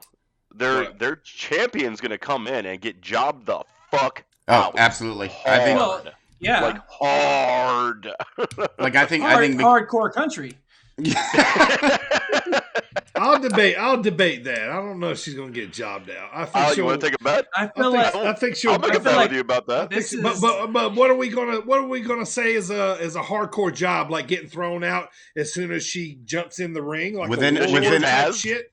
Does she get tazzed? Is what you're asking? Oh, we'll get to Yeah, Taz. or warlord, or bushwhacker, or the bushwhackers. Yeah, did she get bushwhackered? Does Mickey James get bushwhacked? Hardcore country. I'll say this: if she lasts more than 5 minutes, I'll say she doesn't get jobbed the fuck out. I would say if she lasts more than 2 minutes. Yeah. Does 2 she minutes, I have think. a face-off with the WWE SmackDown's Women's Champion, who declared herself? I'll talk about that in the Royal Rumble. I mean, she is another promotion's champion. She should be able to go 5 minutes with other jobber-ass wrestlers. She will. And the reason why they announced this early is to get more eyes, more Does people she watching. get eliminated by First time Summer ever. Rae? Yeah. Rae's still Right, around? yeah. What the hell? Somebody neutral. All right, to finish up, Impact, Hard to Kill, guys. This was big. This popped me, like I talked about, guys. There was an invasion, during the Heath, Rhino, Eddie, big schmozzy match with the Good Brothers. There was an invasion by some ROH talent, some ones that I'm very, very, very big fans of, especially this first guy, Matt Taven and Mike Bennett, the Old Kingdom. I love it. They were there with Maria, PCO, and Vincent. A definite invasion. There was an invasion by Ring of Honor type, but I pop for this, man. I love to see this. This piques my interest even more. This gets more eyes on Impact. I like it, man. Did you guys see where this had happened? Yes, I did actually. I saw that. I wouldn't say quite surprised because we've kind of been seeing, flashes of ROH in Impact recently, but I was surprised at like how it came about. Like they're doing it the aggressive way they came off, like it truly was an invasion of sorts. Right. Yeah. With Maria standing tall at the end there. Yeah. I loved it. That's exactly what I wanted to see, and it's exactly how I wanted to see them do it too. It's crazy that they're actually starting to go back to that like cross territory promotion stuff they used to do before Vince Jr. bought up all the damn territories. Sure. And it's awesome. It's because you get to see other stars on other promotions. This is great for the business as a whole. So that is awesome. Well said. Well said. All right, Primo. Take us to the WWE recap of the week, man. We got SmackDown, Raw, and NXT, man. What happened in the sports entertainment, if you will. All right. What happened in the sports entertainment business? Smacking it down. Let's get to WWE. Smacking it down. The Tribal Chief returns. Yay. After his bout with COVID, except for Pat McAfee says COVID tested positive for Roman Reigns. I like it a lot. It was a very Pat Chuck McAfee's so Norris-y good. kind of, but I like it. Exactly. Yeah. It's like you were right. Chuck Norris was right. Exactly what I was going to say. So, I do have a question about Royal Rumble, real quick. Is Brock the face or is Roman the face? Neither. Brock. Absolutely Brock. Neither. I think it's Brock. I think I'm it's gonna Brock. say they're both neither one. tweeners. They're both tweeners. Everybody's a tweener these days. I kinda. say You know what I right mean? now But they're who's- both universally loved. Who's So it's working like- it right now, though? I It's think gotta be Brock. Oh, Well, Brock one is definitely smiling. working the crowd more. He's And the one yeah. smiling and He's laughing, hilarious. and Who's Brock going to be working with at the time? Is it going to be Lashley, or is Lashley going to be working heel At at the the Rumble? time? Yeah, like, well, no, like, who's he gonna be working his program with and for his championship? Lashley. It's Lashley. Are you there? Hello? Yeah, it's Lashley. Yeah, it's Lashley. Yeah. Oh, sorry, I lost you guys for a second there. But okay, so if he's working, if him and working or Lashley, I'm an idiot and I'm gonna stop talking. Worker Lashley. If he working Lashley, Brocky, I need more food because my huskitude is going down, and I need You're losing huska gain my power back by eating burritos. all right. So moving back to smacking it down, Roman says he never wants to see Brock Lesnar and Paul Heyman ever again. Cue the Beast music. Out comes the WWE champion, flanked by his advocate Paul Heyman. Brock Lesnar does a Paul Heyman impression. He takes the mic in front and he's like, "Ladies and gentlemen." That was great. So yeah, he's doing all these things where, like I said last week, I hate that I love him so much right now. Yes, I agree. Then he tells Roman to acknowledge him. So that Brock challenges Roman to a champion versus champion match. Meanwhile, Brock and Roman are also having a custody battle over Paul Heyman. And they are. He's like Roman. He's like Brock says shut up or something like that to Paul. Yeah, he's like, you can't talk to my guy. Roman's like, don't talk to him like that. And then Brock says something to Roman Reigns, and Paul says, "Don't talk to Roman." It's this whole thing. I hate how much I love the storyline. Yeah. This has got Heyman's like hand all over it. Like this is so funny and so good. It's got to be specifically directed by Heyman. Like, right. Whoever's doing it is a genius. So right as Brock turns around to tell Paul Heyman to like shut up one last time, Roman is able to get the advantage and land a Superman punch on Brock and swiftly exit the ring. So that's how that exchange ended. Next up, as we were talking about last segment with Impact, some of the women's Royal Rumble participants are announced. Let's go. Bella Twins, Michelle McCool, Kelly, Summer Rae, Lita, and the Knockouts Women's Champion, Mickie James. Hardcore country! Thanks, guys. Pat McAfee even shouts out Impact Knockouts champion Mickie James, which is something I never thought I'd ever hear that on amazed WWE me. television. Calling out another promotion. So, we kind of talked about it last segment. We'll talk about it a little more right now. What is this some new partnership with WWE and Impact? Could we? Because I also saw something about, now this is off television and off the air. It's more of like in the interwebs rumor mill that I saw, like Moose was talking shit about to Roman. Yeah, that's what I saw the same thing. And it's rumored that Moose is now going to be participant in the men's Royal Rumble. Which if that he would is, be dope. if that happens, please shut the fuck up about it. WWE. Oh yeah, right. Don't I tell will us. say that after this they have announced after Monday, I think it was about 21 women superstars. However, for the man, there's only like 12 announced so far. Yes. But moving on, Charlotte, the SmackDown Women's Champion, she says she's going to go ahead for the first time, be a champion, put herself in there, win the thing. And then so she doesn't to worry about nobody challenging her. She can just, either not wrestle at WrestleMania or just wrestle or pick her challenger. That's very cool. I like her just that taking the reasoning. night off. Just Yeah. No. He's like, I will test. She wins and picks Becky. Yeah. Unification. Yeah, that's a possibility. I loved her reasoning, by the way. I was like, yeah, I'll pick my own. She's like, I'll do what the hell I want. Like, I kind of want her to win now. Like, if you were Charlotte Flair, and like in kayfabe, right? If you're Charlotte Flair, you've already destroyed the entire roster. What do you care about a Royal Rumble? She won one too. Yeah, she won one too. She just wants to toy with all of her little minions. Oh, I love after this segment, I was like, I want Charlotte to win the Royal Rumble now. When I you're the true GOAT, you do what you want to do. Exactly. I mean, I'll talk later about my actual pick to win the Women's Rumble, but I've got a different one too. Moving on, since Brock is facing Lashley at the Rumble, which we will see in person, that's a super fight in itself. Yes, it is. This Rumble card is starting to get stacked, and I'm excited because we get to see it. Yep. Adam Pearce has until the end of the night, SmackDown Friday night, that is, to pick Roman Reigns' Rumble opponent. At the end of the night, we get a knock on the door in the cadence of the Shield theme.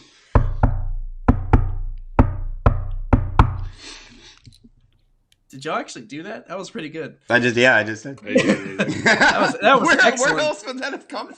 I thought maybe Dirty had like a soundbite like ready or something. That was excellent. None other than Seth freaking Rollins is the champion, the challenger. So we get to see Rollins versus Reigns in person. So that's gonna be awesome. And he didn't say anything. What did he do when Roman Reigns stood up and looked over? Well, he just did what he usually does. Loved it. I fucking marked out. That's I was exactly so what he excited. did. I was like, man, he's just queuing this up for the show. Yeah, Seth Rollins, who is on SmackDown, or is on Raw, is going to be Roman Reigns' challenger. I fucking love it. So, do you think that's because of the whole audible they had to call it day one? Like everybody says he was supposed to be the winner and the champion. Yeah. So now he's kind of getting what he's owed. He never even got his singles match. No, he did not. Brock's going to interfere. It's going to be a DQ anyway. I think we know Seth's not going to win. No. It's going to be an awesome match to see. Oh, I can't wait. Yeah. It's going to be fantastic. I mean, you can plug and play Seth anywhere. Yep. Oh yeah. So that was SmackDown. Anything else you guys got on SmackDown? The only thing I had was Sammy's new music is cool. Finally getting to listen to Sammy's new interest music. Yeah. He's needed new music for a number of years now. And I didn't talk about how like I said, he was kind of fed to Boogs because, and later I found out was because Nakamura's injury. Mm-hmm. Yeah. I feel like Paul might be working for Roman here. I'm not going to throw that it does storyline kind out. Seem like that, doesn't it? Does. Yeah. Because I was still hanging around. They're swerving Brock. Uh-huh. But if they are, it's going to be like a big twist that everyone saw coming. What a twist. Last two things I have for SmackDown real quick. Usos win again over New Day. Great match. But, all right. I mean, those guys are always going to be a match. Woods the King gimmick. I don't think it's working, man. Nah, I think they kind of ruined it. The crown's starting to look a little dumb to me too. Like it looks like his mom bought him his coat like 5 sizes too big. I did like the look of the original crown better. Yeah, however, I did too. After they revealed that it was made of styrofoam. Yep. That was obviously dumb. But but that's all I have for SmackDown. I also liked once they found like that armor. Like they became impervious to everything. That made me fucking laugh. Yeah, that was great. Funny. That's all I got to do. Fuck SmackDown. All right, moving on to Monday Night Raw. Fuck Monday Night Raw. Yeah, same applies. Raw kicks off with the WWE Champion Brock Lesnar arriving to see. This is the thing. Like I said last week, I love this. I didn't like I said, I've always liked Brock Lesnar per se, but. In the years since his most recent return, like 2011 return, whenever it was, he's really been on and off. But this Royal Rumble WrestleMania season, since basically whenever he showed back up, he's been on like pretty the entire time. Yeah, pretty regular. So I am enjoying that. Me too. So Raw kicks off with WWE Champion Brock Lesnar arriving to the ring. He quickly gets interrupted by the almighty Bobby Lashley. Bobby says that Brock has been ducking him for 20 years. Brock apologizes because he's been busy winning championships for 20 years. He's like, I don't even know who you are. Then Brock tells a knock-knock joke. It's the best thing I've heard in years. Brock says, knock knock to Paul Heyman. He says knock knock, and then Paul's like, even he's freaking bewildered. He's like, Brock Lesnar telling a knock knock joke. Like he literally says this out loud. But anyway, Brock says knock knock. Paul says who's there? Brock says Bobby. Paul says Bobby who, and then Brock says exactly. I loved it. Just the fact that it was Brock Lesnar doing that. Basically, then he basically tells Bobby Lashley that he doesn't stand a chance. He leaves the ring. Hurt Business, who was just turned down by Bobby Lashley before this segment, attacks Bobby Lashley, which is Cedric and Shelton. So here's a question for you guys. Lesnar and Lashley are both MMA guys, right? Yep. Bellator and UFC. Who wins that fight in real life? In real life? In real life? Yes. I think in real life, Bobby Lashley. I do too. I agree. Because I'm a big MMA fan, and I Me too. think that are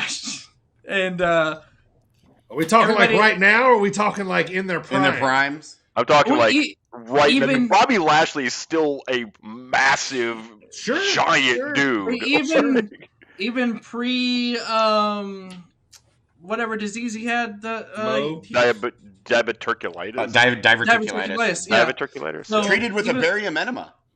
Even before all that, Brock Lesnar was just known for using his weight to lay on people and hammer fist the shit out of them. Basically, like he has like the Brock flop. He's just like he would get on because he's so big and strong. He would basically hold them down and beat the fuck out of them, and when they couldn't do anything, and that's how he won a lot of his matches.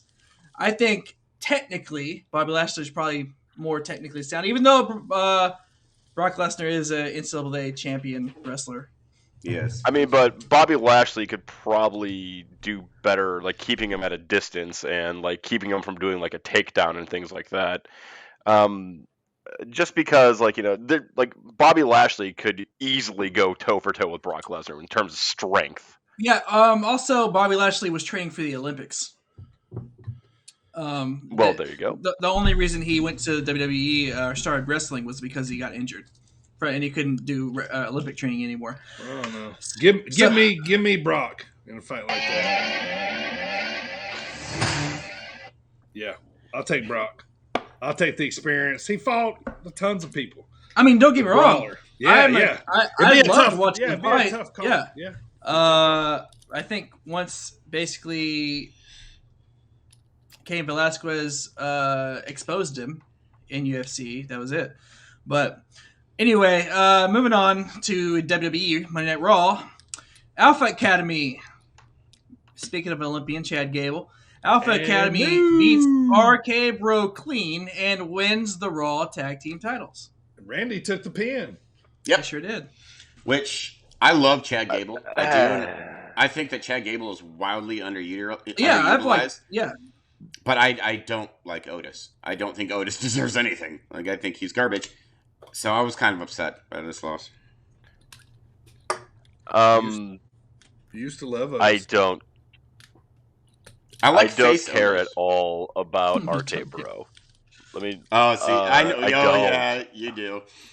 You hate him. Don't. I mean, do not care at all about RK Bro. Yeah. I mean, we all knew that RK Bro was coming to an end anyway. Yeah, we just didn't know exactly when. God. They're like the original Odd Couple, Primo. They're both in the Rumble now, I'm sure. Oh, for sure. Randy's gonna throw out Riddle. No, actually, Riddle's gonna throw out Randy. It's time for Randy to basically give Riddle that rocket ship. I think Riddle's gonna be the heel in that feud. I think it'll be new. Like if they just make Randy the heel and Riddle the face, I think people are gonna be Randy. So we got a new Alexa Bliss has a new video package. It's remember you see the anger management with Team Hell No. Well, this is Alexa Bliss basically working on her comeback. She's still like psychotic, but and that's basically she's in a therapist's office. She'll be in the Rumble. Yeah, yeah. That's basically probably where she's going to return. Yeah. Shows her a video of what was that fucking doll's name? Lily getting ripped to shreds, and then who gives a fuck? Yeah. And then Alexa, The doll. She goes off the deep end and starts destroying the office. I was. Why so are they mad. continuing this? Because I don't know either. I was hoping a really repackage hoping was coming. they would Yeah. repackage her. Yeah, Plus, but I love Alexa Bliss. I love her, and I really do too. Bleh. Like She's she's getting a buried like legitimate, Big E right now. a legitimate superstar. She's a multi-time women's champion. Yes, and So- she's awesome. Let me ask you guys something. Just give your quick opinion about this. In any world where there are no weapons involved, does Alexa Bliss anyhow beat Charlotte Flair in any fight? Yeah, I think she could. Charlotte Flair's leg is as long as Alexa Bliss is. But Alexa Bliss has got moxie. Are we talking about? What do you mean? Are we suspending our belief here still? Like, what are we talking here? Okay, if we're though if we just say straight kayfabe, right? Okay. Just the height and weight difference alone, Charlotte Flair has picked her up and just tossed her like a rag doll. Like, That's why I'm gonna beat Big Show. Yeah. Alexa Bliss has voodoo powers. This company makes my head hurt. All right. Voodoo power. Let's get through moving it. on. The main event here. Shit. The last little bullet point of Monday Night Raw, we had Doudrop becoming the new #1 contender for the Raw Women's Championship. Sure. Sure. It doesn't matter. Becky's gonna knock her the fuck out. I like how we we all have- had the same response. Just We sure. have to see that match, Doudrop versus Becky at Royal Rumble. Yeah. That'll be the piss break match for me. That's our intermission. Yep. Well, no, they'll probably make it a triple threat. Still piss A break. thruple? Yeah, they might. Triple. We haven't seen one of them. What? So, moving on to NXT. Obviously, this is your NXT New Year's Evil Aftermath show. So, we have the new NXT champion arriving, Braun Breaker, to start the show. He immediately gets a "You deserve it" and a "No, you don't" chant. Yes. Which is hilarious. Goldberg You entrance. deserve it. No, you don't. So he gives a strong statement basically to the rest of the locker room who would dare challenge him. He goes to leave. His exit is interrupted by the Emperor of Lucha himself, Santos Escobar, and they have a brief stare down as Escobar heads to the ring for his match. He ends up, in which Legado del Fantasma ends up swerving Zion Quinn. Yeah. Do you guys realize that Rex Steiner has Marina. less than 20 matches in front of people? Who has? Rex Steiner. He's Braun not. Breaker. You refuse to call him Braun Breaker? No, fuck that noise. That is some bullshit. Braunberg.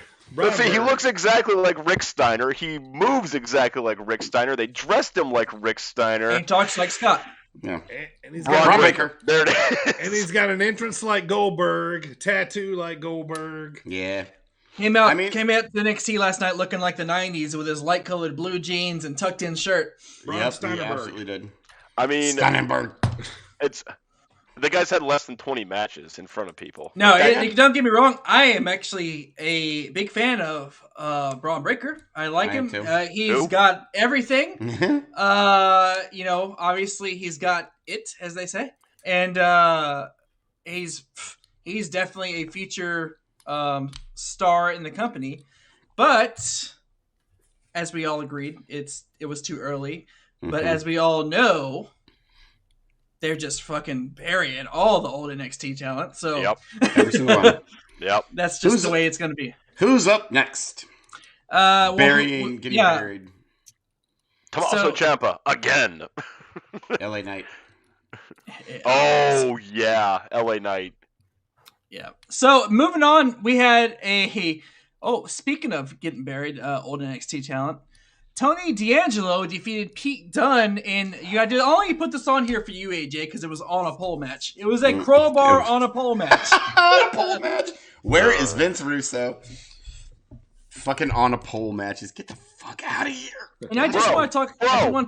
Things going to pole, bro. Did you know that, bro? I want to talk about this real quick. Just a realization I came to when I was watching Joe Gacy.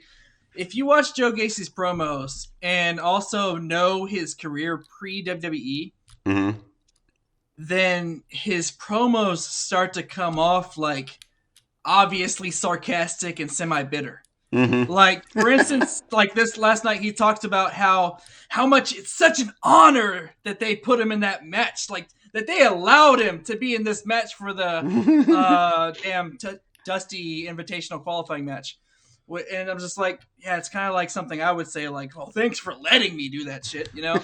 Do you guys realize that NXT has a wrestler with the name of Gacy, but their serial killer wrestler goes by Dexter Loomis? Gotta tap into that pop opportunity. Pop culture. Yeah, but one's real life, one's fictional. So I think it might be a tad insensitive to call the Gacy character, or to make the Gacy character an actual Have him serial come out killer. as Doink. Doink the serial murdering clown. That's terrible. Terrible. Whatever. Speaking of clowns, Solo Sikoa, the Usos' little brother, he was giving a promo backstage, and the whole time the crowd was just chanting "Uso" the whole time. Solo. Which I feel like, I don't know, he has to do something spectacular to escape that, right? Yeah. He's never gonna, like, or is the crowd just not going to? The crowd might fuck this up for him. Unless they just run with the whole Uso thing, then yeah, he'll never be his own thing. They're not going to run with the Uso thing. Vince has already decided this is what you're going to do. And Braun Breaker. Carmelo Hayes, the new Unified North American Champion. I got to say, Carmelo Hayes is money. He said, he gave a great promo, and one thing he said was, he has more accomplishments than months in the company. Which was funny to me, because he acknowledges that he hadn't been there long, but he's already done a lot of shit. Uh-huh. But Primo, I got a question for you here. Did you just say Carmelo Hayes is money? Carmelo. Yeah, like Mela, like Mela is money, like Fabulous, Mela. Stop it, Mellow. You are a Not bad Mela. person, and Dirty was right to fire you. I'm just kidding. He wasn't quite a long time. I've been Next fired up, like 4 times. we have the main. It's as Mark Henry would say. It was time for the main event. AJ Styles versus Grayson Waller. This is usually where I hear Dirty. Nope. Okay. I heard the last part. I heard you say Grayson Waller. What was that? There we go. AJ Styles versus Grayson Waller. Main event. Obviously, AJ won. He schooled the kid. And then he introduced Grayson Waller. Voila. There he is. He introduced him to one of his other friends, the returning L.A. Knight. L.A. Knight. So that was how we ended NXT. We had L.A. Knight return. Big babyface LA Knight too. Oh yeah. Yeah. Have y'all seen this sleeping gimmick? This Wendy Chu girl is wearing like the full body sleeping gimmick, and she like sleeps on the apron during the match. So Is it Orange Cassidy? I was saying Orange Cassidy. She was teamed up with Indy and Persia. Yeah. So I will say I saw it, but refused to watch it. I fast Oh forward. yeah. It's a fast forward if you're on the DVR. Yeah. I just want to see if anybody else thought it was. So I don't pretty actually know what ridiculous at came the of that. point, If so. she ever actually took off the pajamas or not, but Yeah, I don't know either. So she literally is wearing pajamas. Vince must think it's hilarious or something. Otherwise, it wouldn't be. all right. Put her in Any other pajamas. notes for NXT here? Oh no, that's it. It was boring. All right. That is the weekly recap there of AEW, Impact, and WWE for the week. Hey, this is Buck Nasty, Bucky Collins, and you're listening to Sit Down Marks.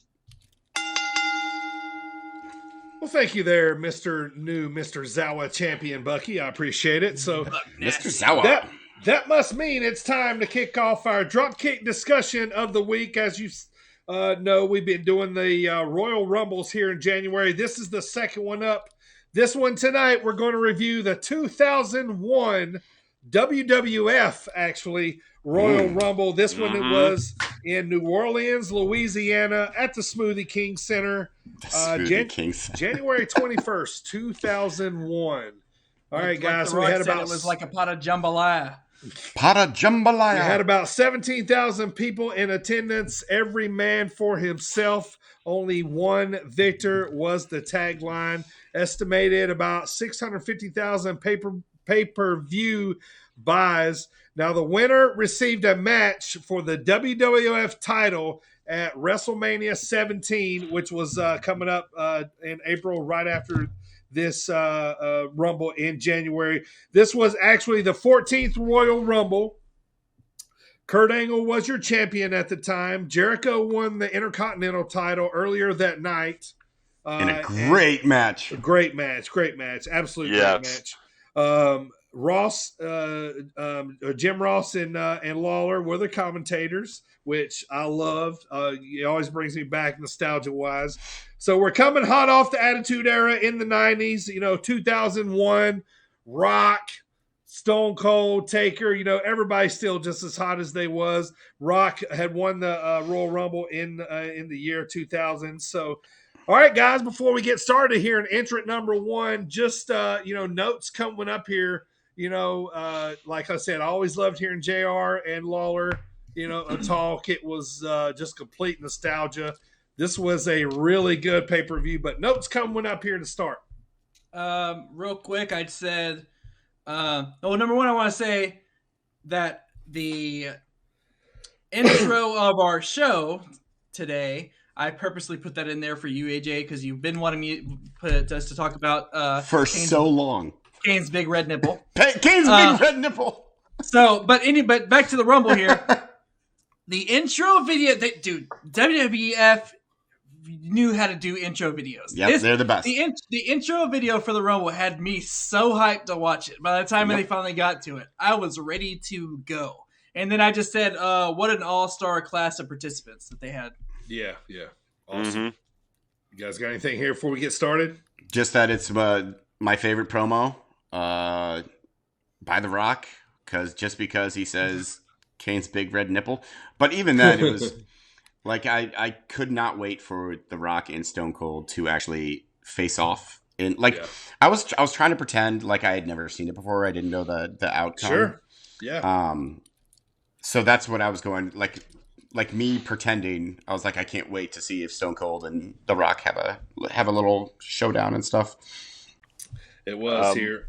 My anticipation was just remembering how many people Kane was about to toss. Like, whenever Kane was in a Rumble, just mwah! Absolutely. Yeah. This had a lot of different storylines in this one, man. It was a really, really awesome Rumble. I'm excited to get started here. So, all right. So, first 10 is me. AJ's going to be the mid, and Primo's going to take us home to see who's going to win this thing. So, all right. So, number one, right off the bat, Primo, I know you popped for this one. Oh, for sure. Big time. I was like, yes! This is the best way to start off. It is. The number one theme song that always makes your dick hard, right there. That one's it. Exactly. We started the Rumble, and I was just... That's right.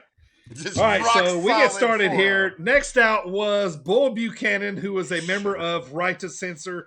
He was one of about 20 Right to Censor members that was in this Royal Rumble here. I was getting so annoyed with So they dropped the first two, and then number 3 comes out. Here we are again. This brought me back to that time in my life when I was a super Team Extreme mark. Like when Matt starts the Rumble and then rock hard and then Bull Buchanan like little floppy, little flaccid, and then right back up again. So Matt Hardy comes out number 3. Obviously the Hardys are going to team up on Bull, throw him out, and then they proceed to fight each other. And then coming out number 4, Farouk. Well, way before Ron, he was just Ron Simmons saying damn. But Farouk comes out. He enters at number 4. Former Florida State football player, now WWE Hall of Famer. right off the bat, the Hardys get in a twist of fate on him, a swanton bomb, and then they throw him out and throw Farouk out. And then the Hardys go right back to fighting each other, man. It was great. It was like they were on I was a mission. having a hell of a time. Yeah, they were a hell of a time, man. It was awesome. They were going at it, so they throw him out. Next up comes our first celebrity pick of the night or entrant. Number 5. Now we know him as The Price is Right. Yeah. But then he was Drew Carey from the Drew Carey Show.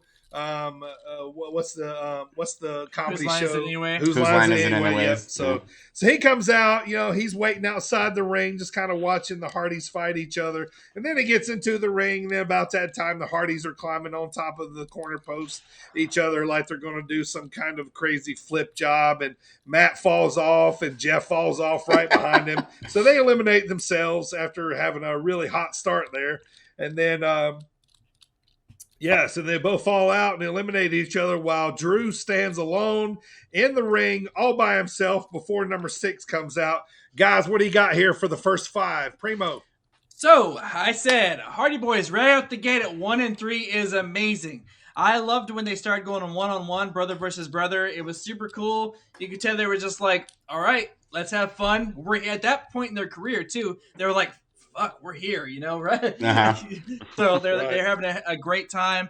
And I did say that fall when they fell off the top rope, though, was nasty. It was, especially for Jeff. Yeah. Yeah, it was, man. It was sick. What about you, AJ? So I agreed with the whole Hardys at 1 and 3. I like their little fist bump beforehand. I like spots like that where, a tag team will be the only 2 in the ring and then fight each other as opposed to like waiting and then just immediately throwing out whoever comes, which they do anyways, with fucking Bull Buchanan. But I love the camera angle when they both, because the camera wasn't focused on Jeff and Matt. Right. When they went out, you just see them flop off like past the camera. I thought that was funny. And fuck Drew Carey. That's all I got for the first 5. Michael? Think of everybody that would have loved a spot in that Royal Rumble. And then think about the fact that they gave it to Drew goddamn Carey. I mean, you got to get your celebrity in there. And what did he do the whole time? He had that shit-eating grin on his face. And, like, you eliminated Ron Simmons, the Hardys, just so Drew Carey could get his silly little, I'm going to try to bribe Kane. That made me laugh. Well, at the time we was all hoping for like a tombstone pile driver. So what he did to Pete Rose, so we were hoping to see that, I mean, see, that would have been hilarious, but instead, we got Bull Buchanan and Right to Censor's obnoxious ass music all the time. Warning. The first time. Warning. First time, yep. Yeah. One of the first of many times. Well, it's going to happen a lot. Yeah. All right. Well, coming up, Drew Carey standing in the ring, and Kane comes out obviously and kills it. That didn't come out right. Kane's music.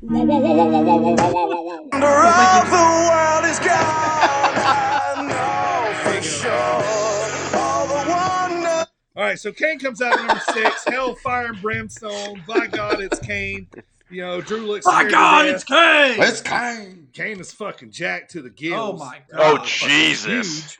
Yeah, and the fire hits. Drew's about to be choke slam, and then out comes at number 7. Good old Raven.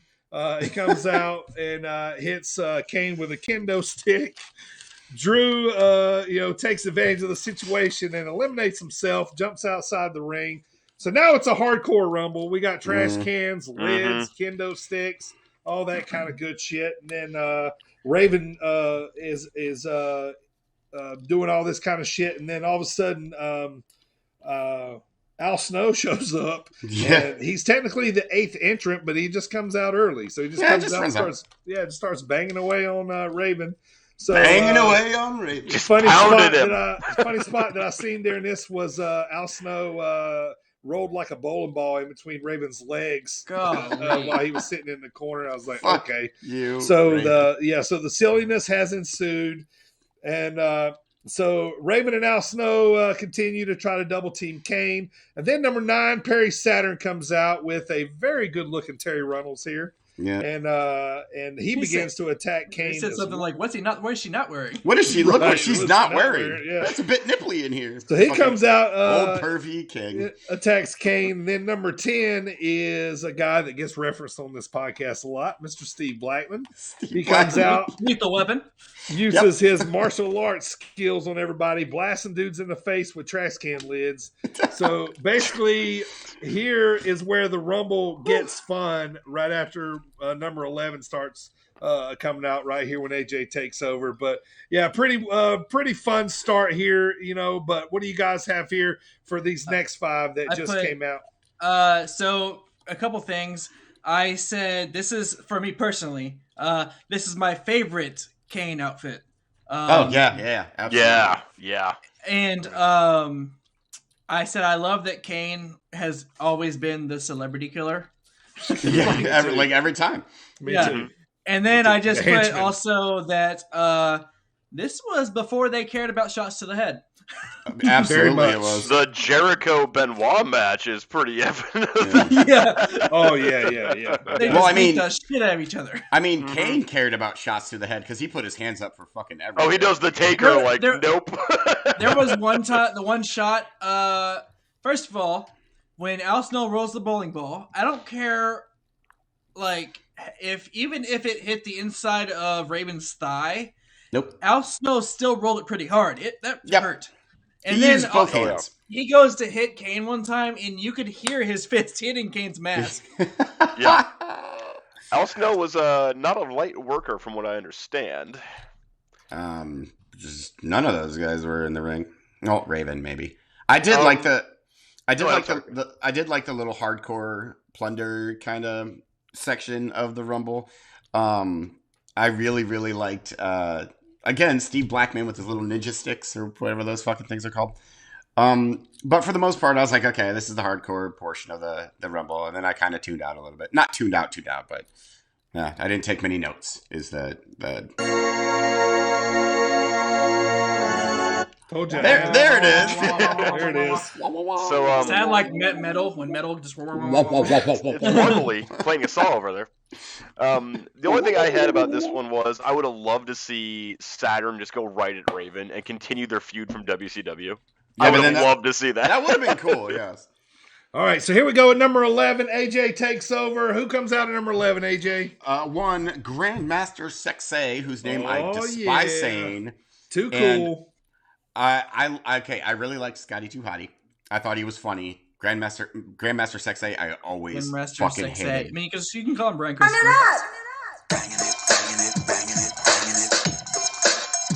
I hated their dance. I hated. Not if I know, right? So he comes in and he gets hit with the garbage can by Kane and bounces. He goes down and then he bounces up like a spring. What the hell was that? It's hilarious. He got hit on the top of the head and he went up. Because all that kinetic energy compressed, and then he went boy. And he should have done one of his dances out of the ring. The top row. So he's out, and then at number 12 we have just a honky tonk man. Did you plan these exactly? Because he's my number 4 most hated wrestler of all time.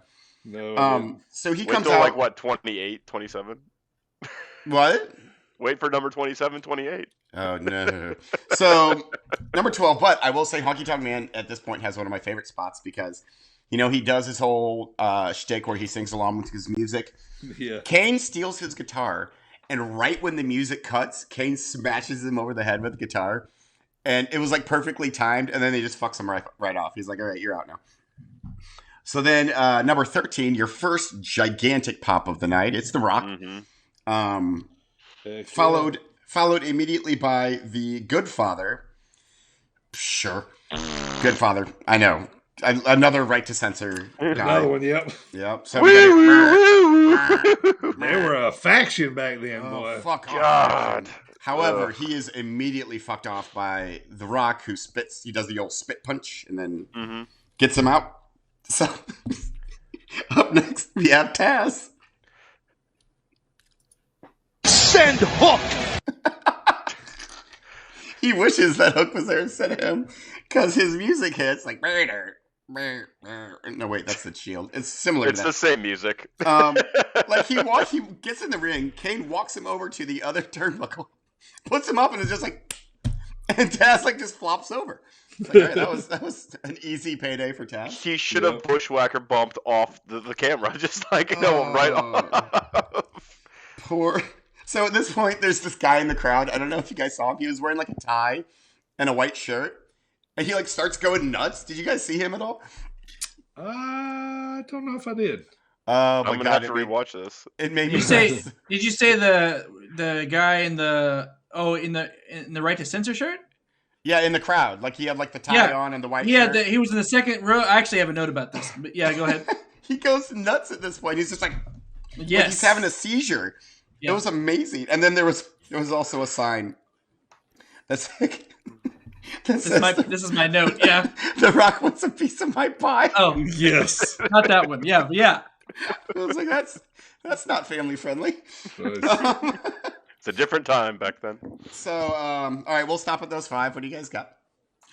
All I got was I said they did Taz so dirty. They really did. Yeah. They chopped him the fuck out. Get ready, Mickey James. It's coming for you. Hardcore country. Hardcore country. And I said, also a guy in the second row was not only a nut dressed like a right to censor, but he held up a sign that said, "My crap is bigger than Taz." Yes, yep, he did. Yep, I've seen that too. One thing I got was it was an awesome guitar shot. Loved Rock it. versus Kane to start was really sweet. I enjoyed that. I wrote this a lot, but right here, I miss JR and Lawler together. They were just good, right? They were. Yeah. So good. That was all I had up to this point. Mago. Fuck the Good Father. Fuck Right to Censor. Awful. Just awful faction. Mm-hmm. Kane is awesome. Honky Tonk Man played his role perfectly. Loved it. Honky Tonk Man actually might have gotten in the same amount of offense that Taz did. Think about that. Yep. He was certainly in there for longer than he was than in there Taz longer was. than Taz. Because he was in there for the duration of his stupid song. And he had to be hit with a guitar to get hucked out. Taz just got like pushed. Just like a little nudge.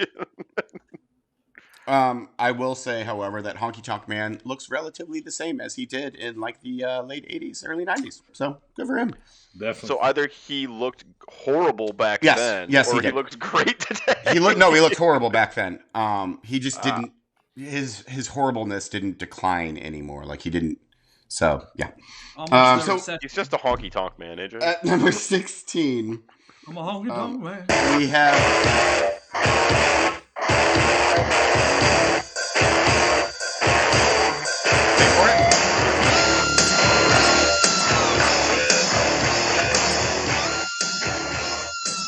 Mr. APA himself. That threw me off so much. Fucking I was like, Bradshaw. I did not press any buttons.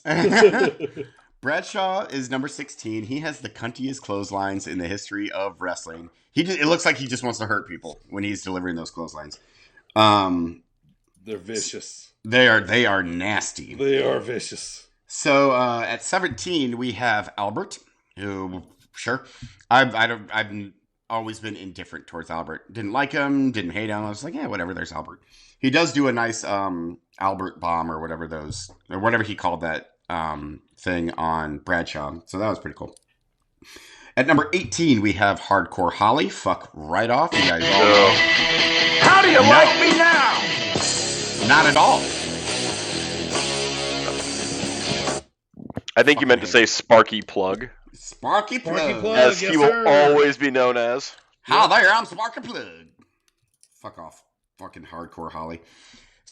I haven't had an elimination in a while, by the way. All these people after Taz are still in the ring, including Kane and The Rock. So number 19 is the previously known as K-Quick, otherwise known as R-Truth. Oh, I hated his song. I hate it. God, you want to talk about a guy that's never aged. Oh my God. People over there, what's up? That was a fantastic R-Truth fucking impression. Oh my god. Boy. All right. So K-Quick he looks identical to what he does now. Yes.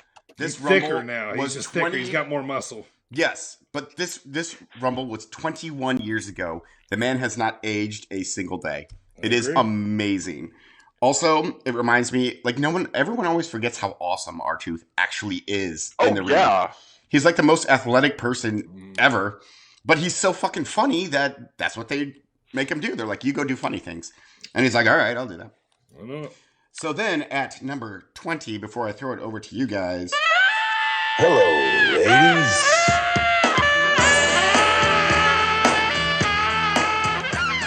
Thank you for playing that instead of the ungodly Right to Censor music, because he's also in the... This is what, the fifth Right to Censor fucking entrance? Yes. Fuck off. Yep. God. Wait, Okay, so that... Goodfather, Alvinus. Who am I missing here? It didn't say Stevie Richards. He's not in there.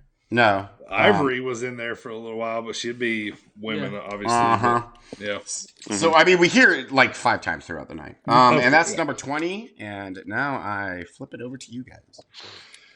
Anybody got anything for those last 5 there? I did have something here for, where was it? 2 of my most hated wrestlers of all time, JBL and Hardcore Holly. Hey, mine too. They're in my top 5. I never got the appeal of these guys, and looking at them even in their heyday, I'm like, I don't fucking get it. Like, I don't get what the appeal with them was. You could just tell they like to really lay their hits in. just like they knock the shit out of people. Do you think like they had like this like insecurity issue where they're like, I just gotta just fucking lay in? It's like, dude, chill the fuck out. Like, you're gonna be a cowboy in like 4 years, bucko. Calm down. All right, Primo, 21, man. Bring us home. Let's see who wins this thing. Are y'all ready for this ride? Let's do it. Oh, this last thing is awesome. Number 21, William Regal comes in and goes right after K-Quick and Bradshaw. Yes, he does. Moving on, we got number 22. Test comes in and immediately eliminates William.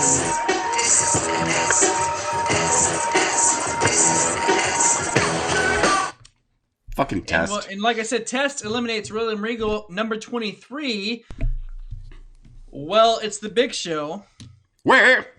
The Big Show. The Big Show returns.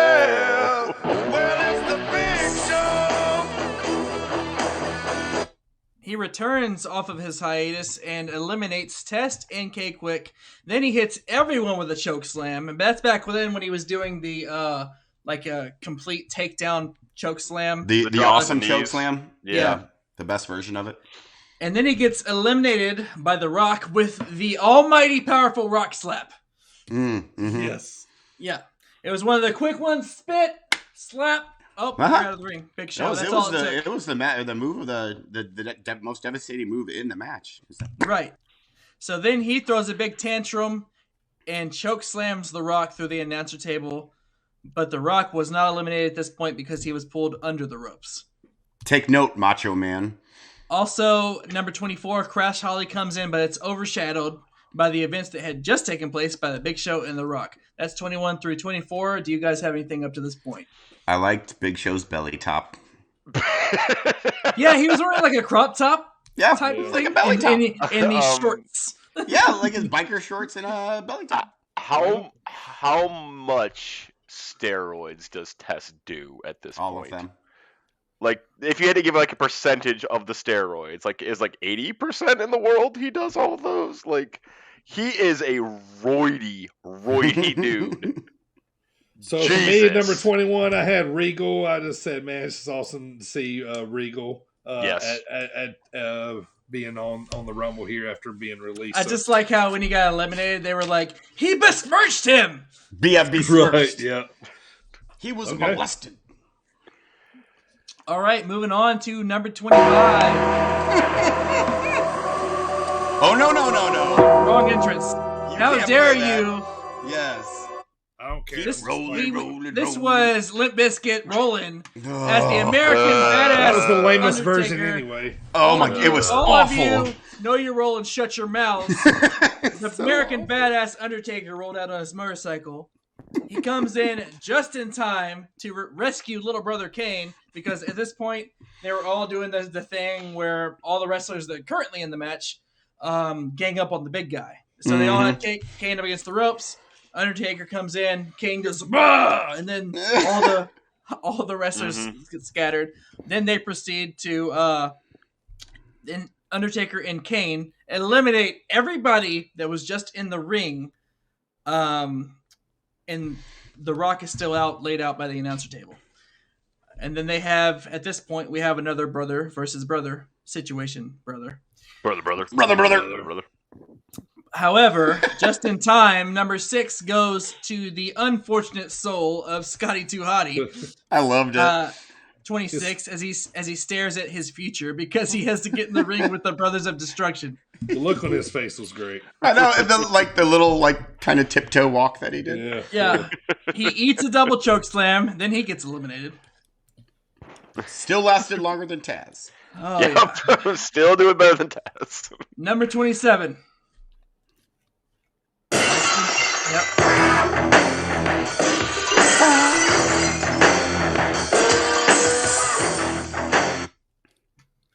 The roof blew off the place. Stone Cold comes out, but Triple H assaults Stone Cold on his way to the ring due to events that transpired earlier in the night. Whenever Stone Cold cost Triple H the title. Meanwhile, The Rock has made his way back into the ring and is facing off with the Brothers of Destruction, while Austin and Triple H fight all over the outside of the stage and ramp area, and Austin gets busted open. Number 28. The one Billy Gunn sprints past Triple H. I'm a nice man. Just for AJ. And Stone Cold to make his entry. Then refs. What a jobber. Yeah, he gets ready. He looks at him and keeps on going. He's like, I don't want no part of that. He must have just finished filming Adventures of Billy Fishbelly. And he got his sandwich payment. So. Yeah. So he was good to go. The one Billy Gunn where he was solo before Billy and Chuck happened. This wasn't a very long time, was it? No. After New Age Outlaws and in between New Age Outlaws and Billy and Chuck. It was basically enough time to dye his hair and pierce his belly button, and that was it. He had 2 weeks as the one Billy Gunn. He's like, dye my hair, pierce my belly button. You know an awful lot about Billy Gunn's history, AJ. I mean, you could see his dyed hair and his pierced belly button. A suspicious amount. Number 29, we had another our next surprise entry as Haku makes his entrance and immediately goes after the Brothers of Destruction. The crowd didn't like Haku right here. No, no. But I thought it was a cool little nostalgia entry. I thought that was a legit legend entry. Yeah, fucking Haku. And number 30, as they had been talking about all night, the guaranteed spot went to Rikishi, who was a bad man. Boo. You know, no music for Rikishi? No, nope. Fuck Rikishi. Okay. That was an emphatic fucking no. So, number 30 is Rikishi, as it was predetermined for him to be the final entrant. He tries to be smart and attacks Stone Cold on the way to the ring, because at this point, Austin is all bloody. He's kind of starting to get up from that assault from Triple H and make his way to the ring. But as Rikishi goes on by, he's like, all right, I'll kick him while he's down. He tries to hit Stone Cold, but Stone Cold just unleashes hell on him and then he throws him in the ring, and then Austin gets in the ring. And that's the last entrance. Up to this point, what do you guys have on the entrance? And then I'll go to the whole climax of this thing. How many Hall of Famers in the ring at this point? Stone Rikishi, Cold, Haku, The Rock, is DX Brothers of Destruction. Oh yeah, DX is in the DX. Stone Cold. You said The Rock. All of that's them? It. That's it. All of them. All of them? That's it. All of them. That's impressive. They're all Hall of Famers. Yeah, it's pretty dope. Yeah. So you got anything dirty before I move on? I'll just make sure Michael's done. I was just gonna say, man, that there's nothing like that Stone Cold pop, man. Oh my god! It's like I literally wrote the roof blew off the place. Yeah, I love watching the crowd jump up. You know what I mean? So we talked about like when CM Punk came back, like we talked about like biggest pops of all time. I think this right here is legitimately the biggest pop of all time. My other note was I was laughing at Billy Gunn because he was running so fast. He like slid in and like basically ran into Undertaker's ankles. Yeah. And had to stop and like stand up, and then they went fighting. You know what I mean? Yes. Like, yeah, because he's awful. Yeah, Fuck you, Billy Gunn. It was hilarious, but that was all I had coming up to the finish. Yep, me too. All right, let's run this thing down. So, Stone Cold eliminates Haku right away. Then Rikishi super kicks The Undertaker and eliminates him. Fuck off, Rikishi. Sorry. I believe, yeah, so Undertaker has like this thing about getting surprise eliminated. Mm-hmm. But don't like it. Right after that, The Rock eliminates Rikishi. The final four now are Kane, The Rock, Stone Cold, and Billy Gunn. Duh. What a dream match! And Billy Gunn wins. Yeah, exactly. So, and I said, doesn't last for long, as Stone Cold eliminates Billy Gunn pretty quickly as the final four happens there. So, moving on, we have The Rock and Stone Cold. They have the coolest stare down. Because Rock is getting up, Stone Cold's getting up, they're in opposite corners.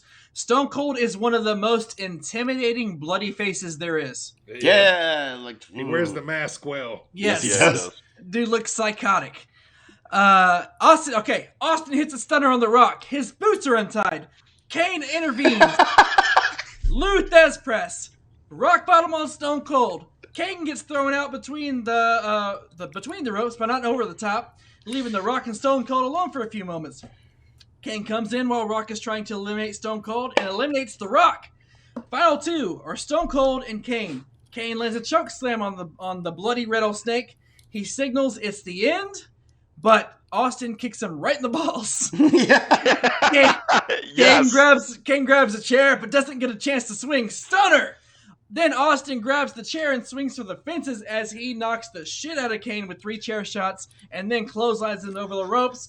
Austin wins! And I said, damn, no one can get you amped up like good old JR. Yes, exactly, man. Same here. Those chair shots were brutal. Yes, they were. Yeah. Mike, what do you got for the end here, man? That final 3, man. Like, you could not ask for a more high-profile last 3 than that. Like, Jesus Christ, The Rock, Stone Cold, and then Kane. Like, oh my God, it was incredible. It was incredible. Yeah. I do like the his boots are untied call. No, this is probably my favorite Rumble of all time. I gotta say, we'll see coming up, but at this point, it is my favorite. Yeah, it certainly has some of my favorite Rumble spots of definitely. all time. The cast of wrestlers that were in this Rumble and it was great. The roster at this point is just right. It was deep. Man. This one was just fantastic. My last 2 notes here before I shut it down, man. I love the small stories they told throughout this 30-man, you know what I'm saying, with the Brothers of Destruction, the Hardys in the beginning, the RTC. Yeah, basically, Right to Censor jobbing out to everybody, you know what I'm saying? So it was kind of like they got their due. Oh, my God. I would have been so annoyed if I just had to hear the music all night. Oh, I know. But last thing, though, man, when Stone Cold does the stunner, man, that thing is just timeless, dude. Like, it's just a moment frozen in wrestling time. And those during that era when he was just hot, like the pop, the sell, like the setup, the kick, and you knew it was coming. It was like, you know what I mean? It just makes you feel, man. You know what I mean? Like, yeah, it's pretty wild. So you guys got anything else before I shut it down here? Great Rumble. One of the best. It was great. I loved it. And I really enjoyed watching it. I did too. Aftermath, though, Stone Cold would go on to face The Rock and defeat him for the WWF Championship in a no disqualification match at WrestleMania 17 in April. Right after this, One later, later that year in Houston, Texas, at the Astrodome is where 17 was. This was Austin's third Rumble win, and the other note, X7. Yep, X7. Yep. And then Jericho Benoit ladder match was a great match on this pay-per-view. Go check it out. So those were my last notes there of. So that will close up Royal Rumble 2001. Come back next week. We're going to be covering Royal Rumble 2002. Go watch that one so you can follow along next week. So that will close the Dropkick discussion of the week. All right. Next up, guys, I got a really cool promo school here for you today. This one comes from 2013. We all know, AJ Lee is with, CM Punk's wife. Well, she was a big wrestler in the 2000s. She was the Divas champion. They had this big Total Divas show on E where it had Natalie and the Bellas. Well, there was this famous promo. They called it the AJ Lee pipe bomb from 2013, where she comes out and just basically tells all these girls what she thinks of them. They're all in the ring after a match out there celebrating. So here's promo school for this week. AJ Lee's pipe bomb on the Total Divas cast from 2013. OMG, you guys. I just watched last night's episode of Total Divas, and it was insane. Oh my gosh. I mean, the Bellas were dealing with their obvious daddy issues. The Funkadactyls broke up and then got back together again. Natalia's fiance isn't much of a man. And the other two were also there. It was great. It really was. And it was the end of the world, and it's only Sunday nights on the E! Network.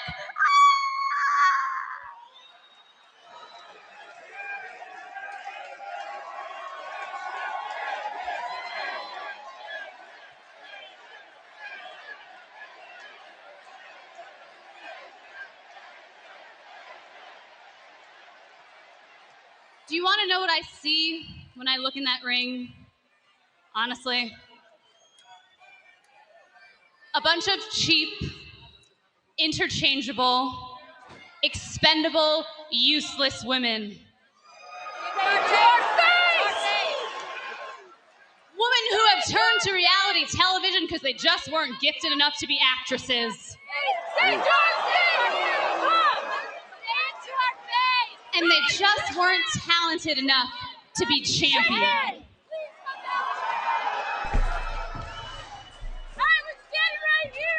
I have done more in 1 year than all of you have done in your entire collective careers.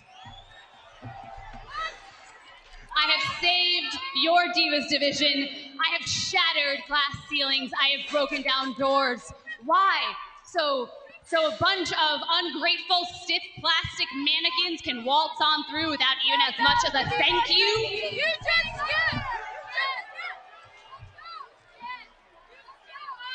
You guys can't even go backstage and shake my hand and look me in the eye because you know that I worked my entire life to get here. I gave my life to this, and you were just handed 15 minutes of fame.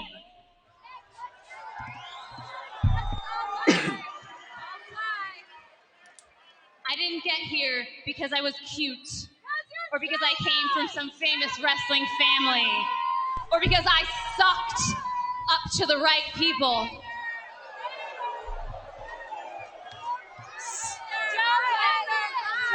I got here because I am good. I earned this championship, and no matter how many red carpets you guys want to walk in your $4,000 ridiculous heels, you will never be able to lace up my Chuck Taylors.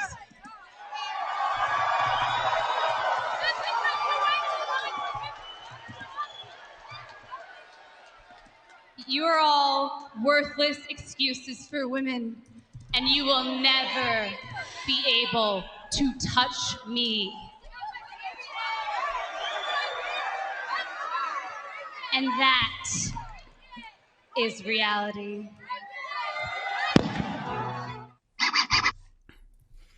Man, that was a pretty wild promo there. She kind of poured her heart out into that, kind of a little bit of a pipe bomb promo there. What'd you guys think about that one? She really let them have it. That's for sure. Yeah. She had some stuff on her chest she wanted to talk about. Yeah, kind of a lot of stuff on her chest that she wanted to talk about. I like how they wouldn't be worth like lacing up her Chuck Taylors or whatever. That was a pretty good line. Yep. Yeah. That Yeah. was a good one. With like AJ Lee was always a great talker. Not only was she like a great wrestler, but she was also a really good promo. And that's one thing a lot of people forgot about AJ Lee is that she was very, very good on the mic. Yeah, definitely was. So pretty good promo school there with AJ Lee. We'll be bringing that back shortly. But now it's time to play a game, boys. Let's play Primo's music class. Basically, what we do here is Primo has an awesome game here. I'm usually pretty darn good at it. So, Primo, you want to explain the game here to the masses here? Absolutely. As you know, Primo, your host here, I bring to you music class. That's the game. We have 5 songs. They could be male, female faction, any promotion, any era, really. We're going to have 5 entrance songs, varying levels of difficulty, varying levels of time, and 10, 8, 6, 4, and 2 second fashion. So the first one to shout out you can shout out. I'll accept any of somebody's alias. Say if you have, for instance, Ty Dillinger and the chairman, whatever the fuck his name is right now. Sean Spears. I went blank for a second there. So you could anything like that. That's all you have to do. First one to get it's 3 out of 5. So first one to get 3 out of 5 wins. Whenever your boy is ready, we will start our first song of 10 seconds. I am ready to not know what these songs are. Let me tell you guys something. Let me tell you guys something real quick. Yes. This is war.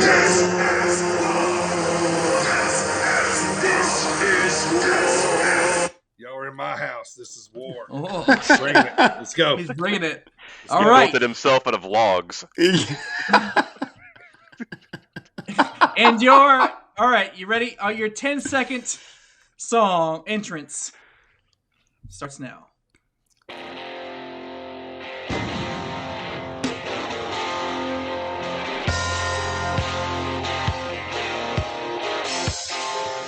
Jeff Jarrett. Nope. God, fuck off. I have no idea. Right to censor. Beer money? Once more. I already guessed. Everybody can go again. You all guessed. Storm? Lance, Lance Storm? Lance Storm. I don't know. You've befuddled me on this one.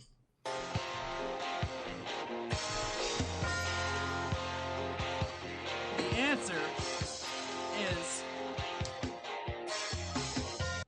Ken Shamrock. No. Oh, yep. Never. I couldn't hear you. Who'd you say it was? Ken Shamrock. Ken Shamrock. Oh. No, I do not remember his entrance. That's why that's what the 10-second one is supposed to be the hardest one. So gotcha. Yeah. Hold on, I'm trying to figure out how to cheat here. I'm trying to figure out how to set this up so my Shazam. I'll text them to you. Okay. Rude. All right. All right. 8-second entrance starts now. This is gonna be quick. Woo, Zack Ryder.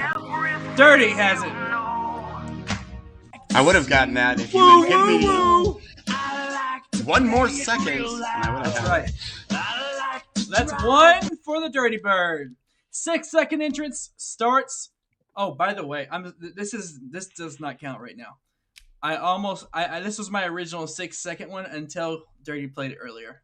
Turn it up. So while AJ was giving his 10 through 20, I made another one. So good luck. 6 seconds starts now. Gangrel. Gangrel. Kevin Thorne. The Brood. Okay, Dirty gets a chance. Probably like 3 chances. I mean, yes. Charlie Haas. You all get to listen to it once more. Okay.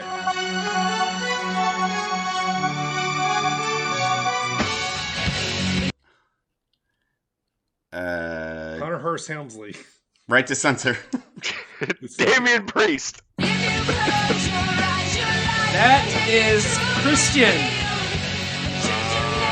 Michael said the Brood. I said the Brood. That don't count. This is post Brood. You said I could use any of their shenanigans. But the Brood is a different entity than just So Christian. the Brood has their own music. Well, Hulk Hogan and Mr. America are different entities, but Same people. That's the same, damn it. All right, I concede. All right. These last two are going to be easy. They're current. So we have Dirty, 1, Moggle, and AJ. So I need one of these last two to win. Basically, yeah. 4-second song starts now. Sorry I made them so difficult. 4 seconds song starts now. Bobby Lashley. Get out of here, baby! And still! Y'all can have that last one. I don't even want it. Why don't you come join the Punjabi prison matches there, Dirty? With your Harris boys here, see what happens to you. They're not dirty bird. Here's your Punjabi just matches. for some S and G's, some shits and gigs. We'll play the 2-second song. Some S and G's. More interested than B&G's. MVP. MVP. Fuck off. 1, 2, you hear the clock ticking. Tick tock. You about to stop living. Tick, Well, tock. maybe I want you next to time, remember me. boys. Tick, Wait a minute. tock. Still here. So if I would have guessed Hurt Business for both the last two, I think you would have been wrong. I feel like that may have been close. I could have probably taken that. I think you're skewing it so Dirty doesn't fire you, Primo. Yeah, I mean you probably you might have had an argument there, but then you would have been tied with Dirty. Yeah, Better luck next time, losers. That's all right. I have the only championship that matters. He's right here. It's the I losers don't that have any hurts the hardware most. for my wins. I mean, you All can right. have that janky ass belt that I have over there if you want. I'll bring it out. Good job there, boys. Good job, Primo. Appreciate it, man. That was fun there today. All right, before we close the show, right here, I gave Michael, who has been a frequent guest on the pod here, a big fan that listens to the pod, I gave him a little segment here for him to just give us a few things that he really likes about wrestling right now. Michael, take it away, buddy. Absolutely. Well, thank you very much, Dirty, for the opportunity to present to you. I'm usually, you might be able to tell, I'm pretty critical about some things. I like about wrestling a very specific way. I don't like any of these newfangled. No. I mostly don't care for this sports entertainment nonsense. I like wrestling in my wrestling program, right? Yeah. With that said, though, there are a couple things. I'll give you one from each of the big promotions right now that I absolutely love.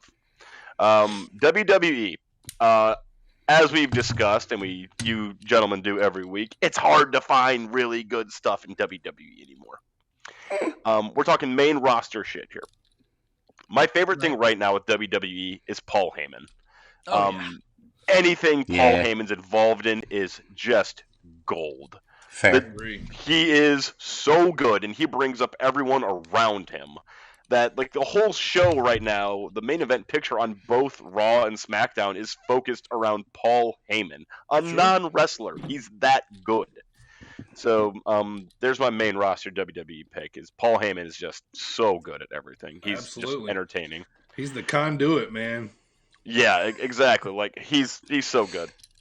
NXT. So, as you've also mentioned, NXT is getting gutted from the inside out. Of the Triple H era is starting to go away, and this is really hard to find something I really like about NXT because they're killing everybody. Honestly, I'd say that Rex Steiner's amazing. Like the dude's incredible. And yet you won't use his name? I did use his name. And yet you won't use his... No, because, okay, NXT you know, name? the name Braun Breaker is so stupid and so close to Braun Strowman. It's like, you're just redoing the same thing. But anyway, the dude's a Steiner. Like, and it shows. He's incredibly good. This is his, for not even first half a year yet, and he's that good. He's a natural. He's an absolute natural at this, and he's really entertaining to watch. He's going to go places. He's going to be a megastar in the business, no matter where he goes. Sure. AEW. There's so much good stuff on AEW right now. I do pick out some things on it that I like to make fun of, like, you know, a wrestling dinosaur. How dare you? Luchasaurus is amazing. Chris Jericho in my face all the time and in my ear all the time. I hate the Young Bucks, but that's a different story. AEW's got, no matter how much I dump on things I don't like in AEW, it's important to keep in mind that overall the product is fantastic. Fantastic. And so I don't want anyone listening to this to get this wrong. Just because I can point out one or two things I don't like about it doesn't mean I don't think the overall thing isn't amazing. And the top of the heap right now is Bryan Danielson. Yeah. AJ, you mentioned earlier, how many match of the years is he going to have in a year? Everyone. I normally, and you guys know this, I normally don't like Kenny Omega matches. I really don't. The one he had with Bryan Danielson, the time limit, amazing. It was so good. It's actually got me rethinking my position on Kenny Omega on it. So I'm not going to lie. I have disliked Kenny Omega for so long. That match is making me go back and watch other Kenny Omega matches, being like, maybe I was wrong about this guy. So Yes. There you go. Bryan Danielson he's phenomenally good. CM Punk, always amazing. And they have so much of this homegrown young talent coming up. Like, there's a guy named Hook you might have heard of. Who? I know, like, no one's heard of this kid, but he's going to go places. Trust me. Send Hook! Right. And, you know, Jungle Boy is awesome. MJF is awesome. There's so much good stuff going on in AEW. It's amazing. And then the last thing I'll give you for Impact. I'm going to count them as a major promotion because they're on the television screen. So yes. Agreed. Mickey James is amazing. So hardcore country. Thank you. I did not understand why WWE dumped Mickey James. She is so good. Making too much of that money. She's charismatic. She's athletic as hell. She is so good in the ring. She's great on the mic. And they're just like, yeah, get rid of her. And because we need to keep her gear back in a trash bag. Oh my god! In a trash bag. I hope they offered her a check and she's like, double it. That would be amazing to me. But those are my things I like in every promotion right now. So this is coming from a pretty cynical guy, a pretty guy who likes to be negative. Sure. And like, what? I know. And if I can pick out things from every promotion, there's no reason anyone else can't look at any promotion and find something they love about professional wrestling. Professional wrestling is fucking awesome. Absolutely. Very well said. Great points, Michael. You know, I knew you'd kind of come at different angles, man, with that. So, job well done, man.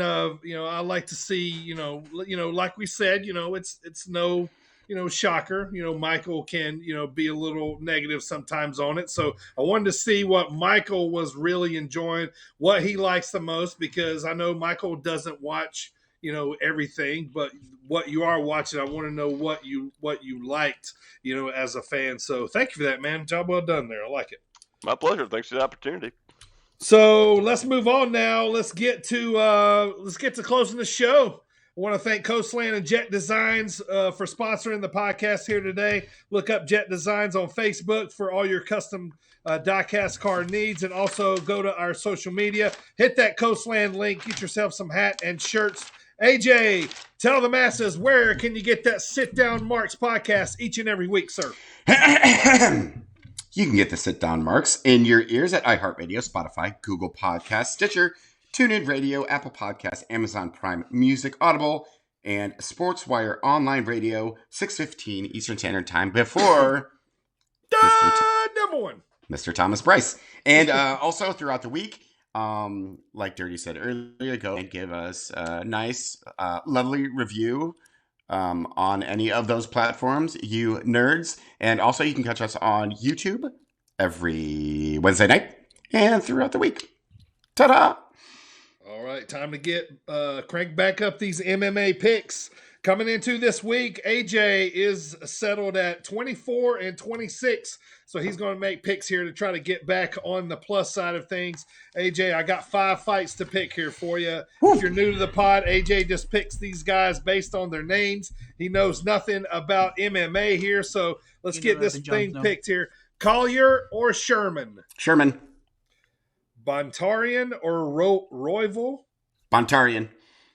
All right, women's match. Maya versus Chikagan. Chikagan. Salikov versus Lima. Lima. And in the main event, Qatar versus Chikadze. Chikadze, just to kind of match the other one that I took. All right, yeah, this is kind of a mid card for UFC as they're getting cranked back up. Next week is a super huge pay-per-view, so we'll be talking about that one. So Primo coming into this week with his MMA lock of the week, helping out all the gamblers out there. He is 4-2 coming into this week. Primo, help all the gamblers out there, man. Who's your lock to win this week? Oh, absolutely. Your co-main, Chase Sherman, is going to knock out Jake Collier. There we go. He's going with Sherman just as AJ did. So I picked him because he's like a tank. We'll circle back. Sure. We'll circle back next week and see how they did. Primo, what's going on the pod next week, man? Well, preview next week is we continue our January Rumble coverage with the 2002 Royal Rumble. We continue our virtual promotion draft with the Women's Superstar Draft. We play Squared Circle questions, and as always, covering all the latest to keep you up to date in the world of wrestling. All right, boys, time to get to it. Let's plant those flags, man. The 2022 Royal Rumble is 17 days away. Let's make a pick right now. Primo, get us started, man. We already know your men's pick, but tell the world once again and make your women's pick. No, seconds, no runners up. Who's winning I got these him. things? I got him. Who's winning? Hands down. I already said it. I said it in October. AJ Styles is winning the Royal Rumble. Yeah, you did. And my women's superstar to win the Royal Rumble will be the returning Bayley. God fucking damn it. Michael, who's your picks? We can have the same one. I like Styles and Bayley as picks, but I'm going to differ with you on this one, Primo. Men's, I'm going to say Damian Priest is my pick. Interesting. Okay. They're going to push. They're going to push him. Are they pushing Damian or Priest? First one, then the other. Who's your women's pick?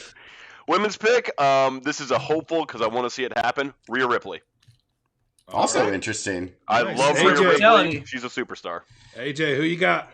So for the men's, I wanted to say Big E, but I'm not going to because that's boring. I'm going to say, actually, fuck it, Big E. It's Big E's probably gonna win the match. For women's, I'm gonna go with Asuka, the returning Asuka. Ooh, good one. I'm gonna switch it up there. I think it's gonna be Bayley, but Asuka's coming back too. Let's have a two-time winner. What happened to Finn? Okay. He's now, not winning. y'all know I'm on the side of thinking Ronda Rousey's showing up, but I talked myself out of it. So I'm going with Naomi for the girls. I would mark the fuck out. Going with Naomi for the girls. All right. You're gonna feel the glow. Yeah, she's been on that, low push for a while, so it's time to bring her up. And now, since RK Bro is breaking up, I'm thinking they're going to put Randy Orton in the middle of Brock and Roman in the main event at Mania. Randy Orton wins the Royal Rumble, moves on to be in the Mania And main ties event. Stone Cold's record of 3 Rumbles. For 3? Yes, sir. That's where I'm going. Oh, I could totally see that. All right, guys, that's right. our picks. Final notes here before we go home. You guys got anything? It's Rumble season, baby! That's it. It's an exciting 2.5 weeks away, and we will be there to see if our picks come to fruition. I can guarantee you that mine won't come to fruition. Well, one of them. Couple notes here on the way out. I'd love to see Samoa Joe in Impact for nostalgia reasons. I would love that more than anything. Second thing, I didn't know if game in Alaska for the Cup of Joe. Yep. Second thing, I don't know if you guys know it or not, but if you go to gcwmerch.com, you can buy yourself for $25 an MDK Nick Gage pizza cutter. Just want so you know. What? Yes, you can. Go look. gcwmerch.com. You can get an MDK pizza cutter. Wrestling. And then last thing I want to say, happy birthday to Pistol Pez Watley, the guy that was on my most hated list from a long time ago. This man cut the Boogie Woogie Man's hair when I was a kid. Still my favorite story. I was forever hooked on wrestling. So thank you, Pistol Pez, for being that heel that you were. The reason why I'm still watching wrestling today. How come he wasn't on my birthdays list? Why did I overlook it? It was from a couple days ago. So, yeah, I just wrote it down there. So, okay. All right, guys. Thank you, everybody, for listening, downloading, and subscribing to the podcast. Michael, thanks for coming back, brother. Here's your customary booze on the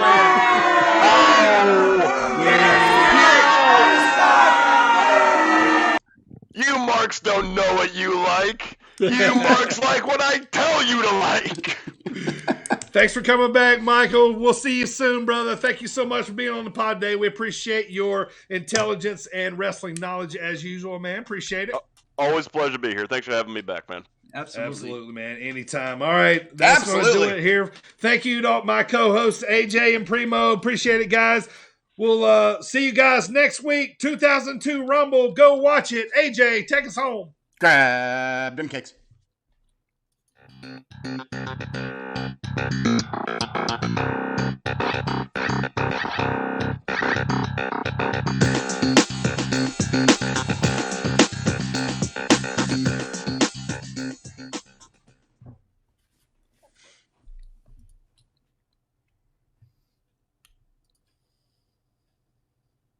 I was saying balloons.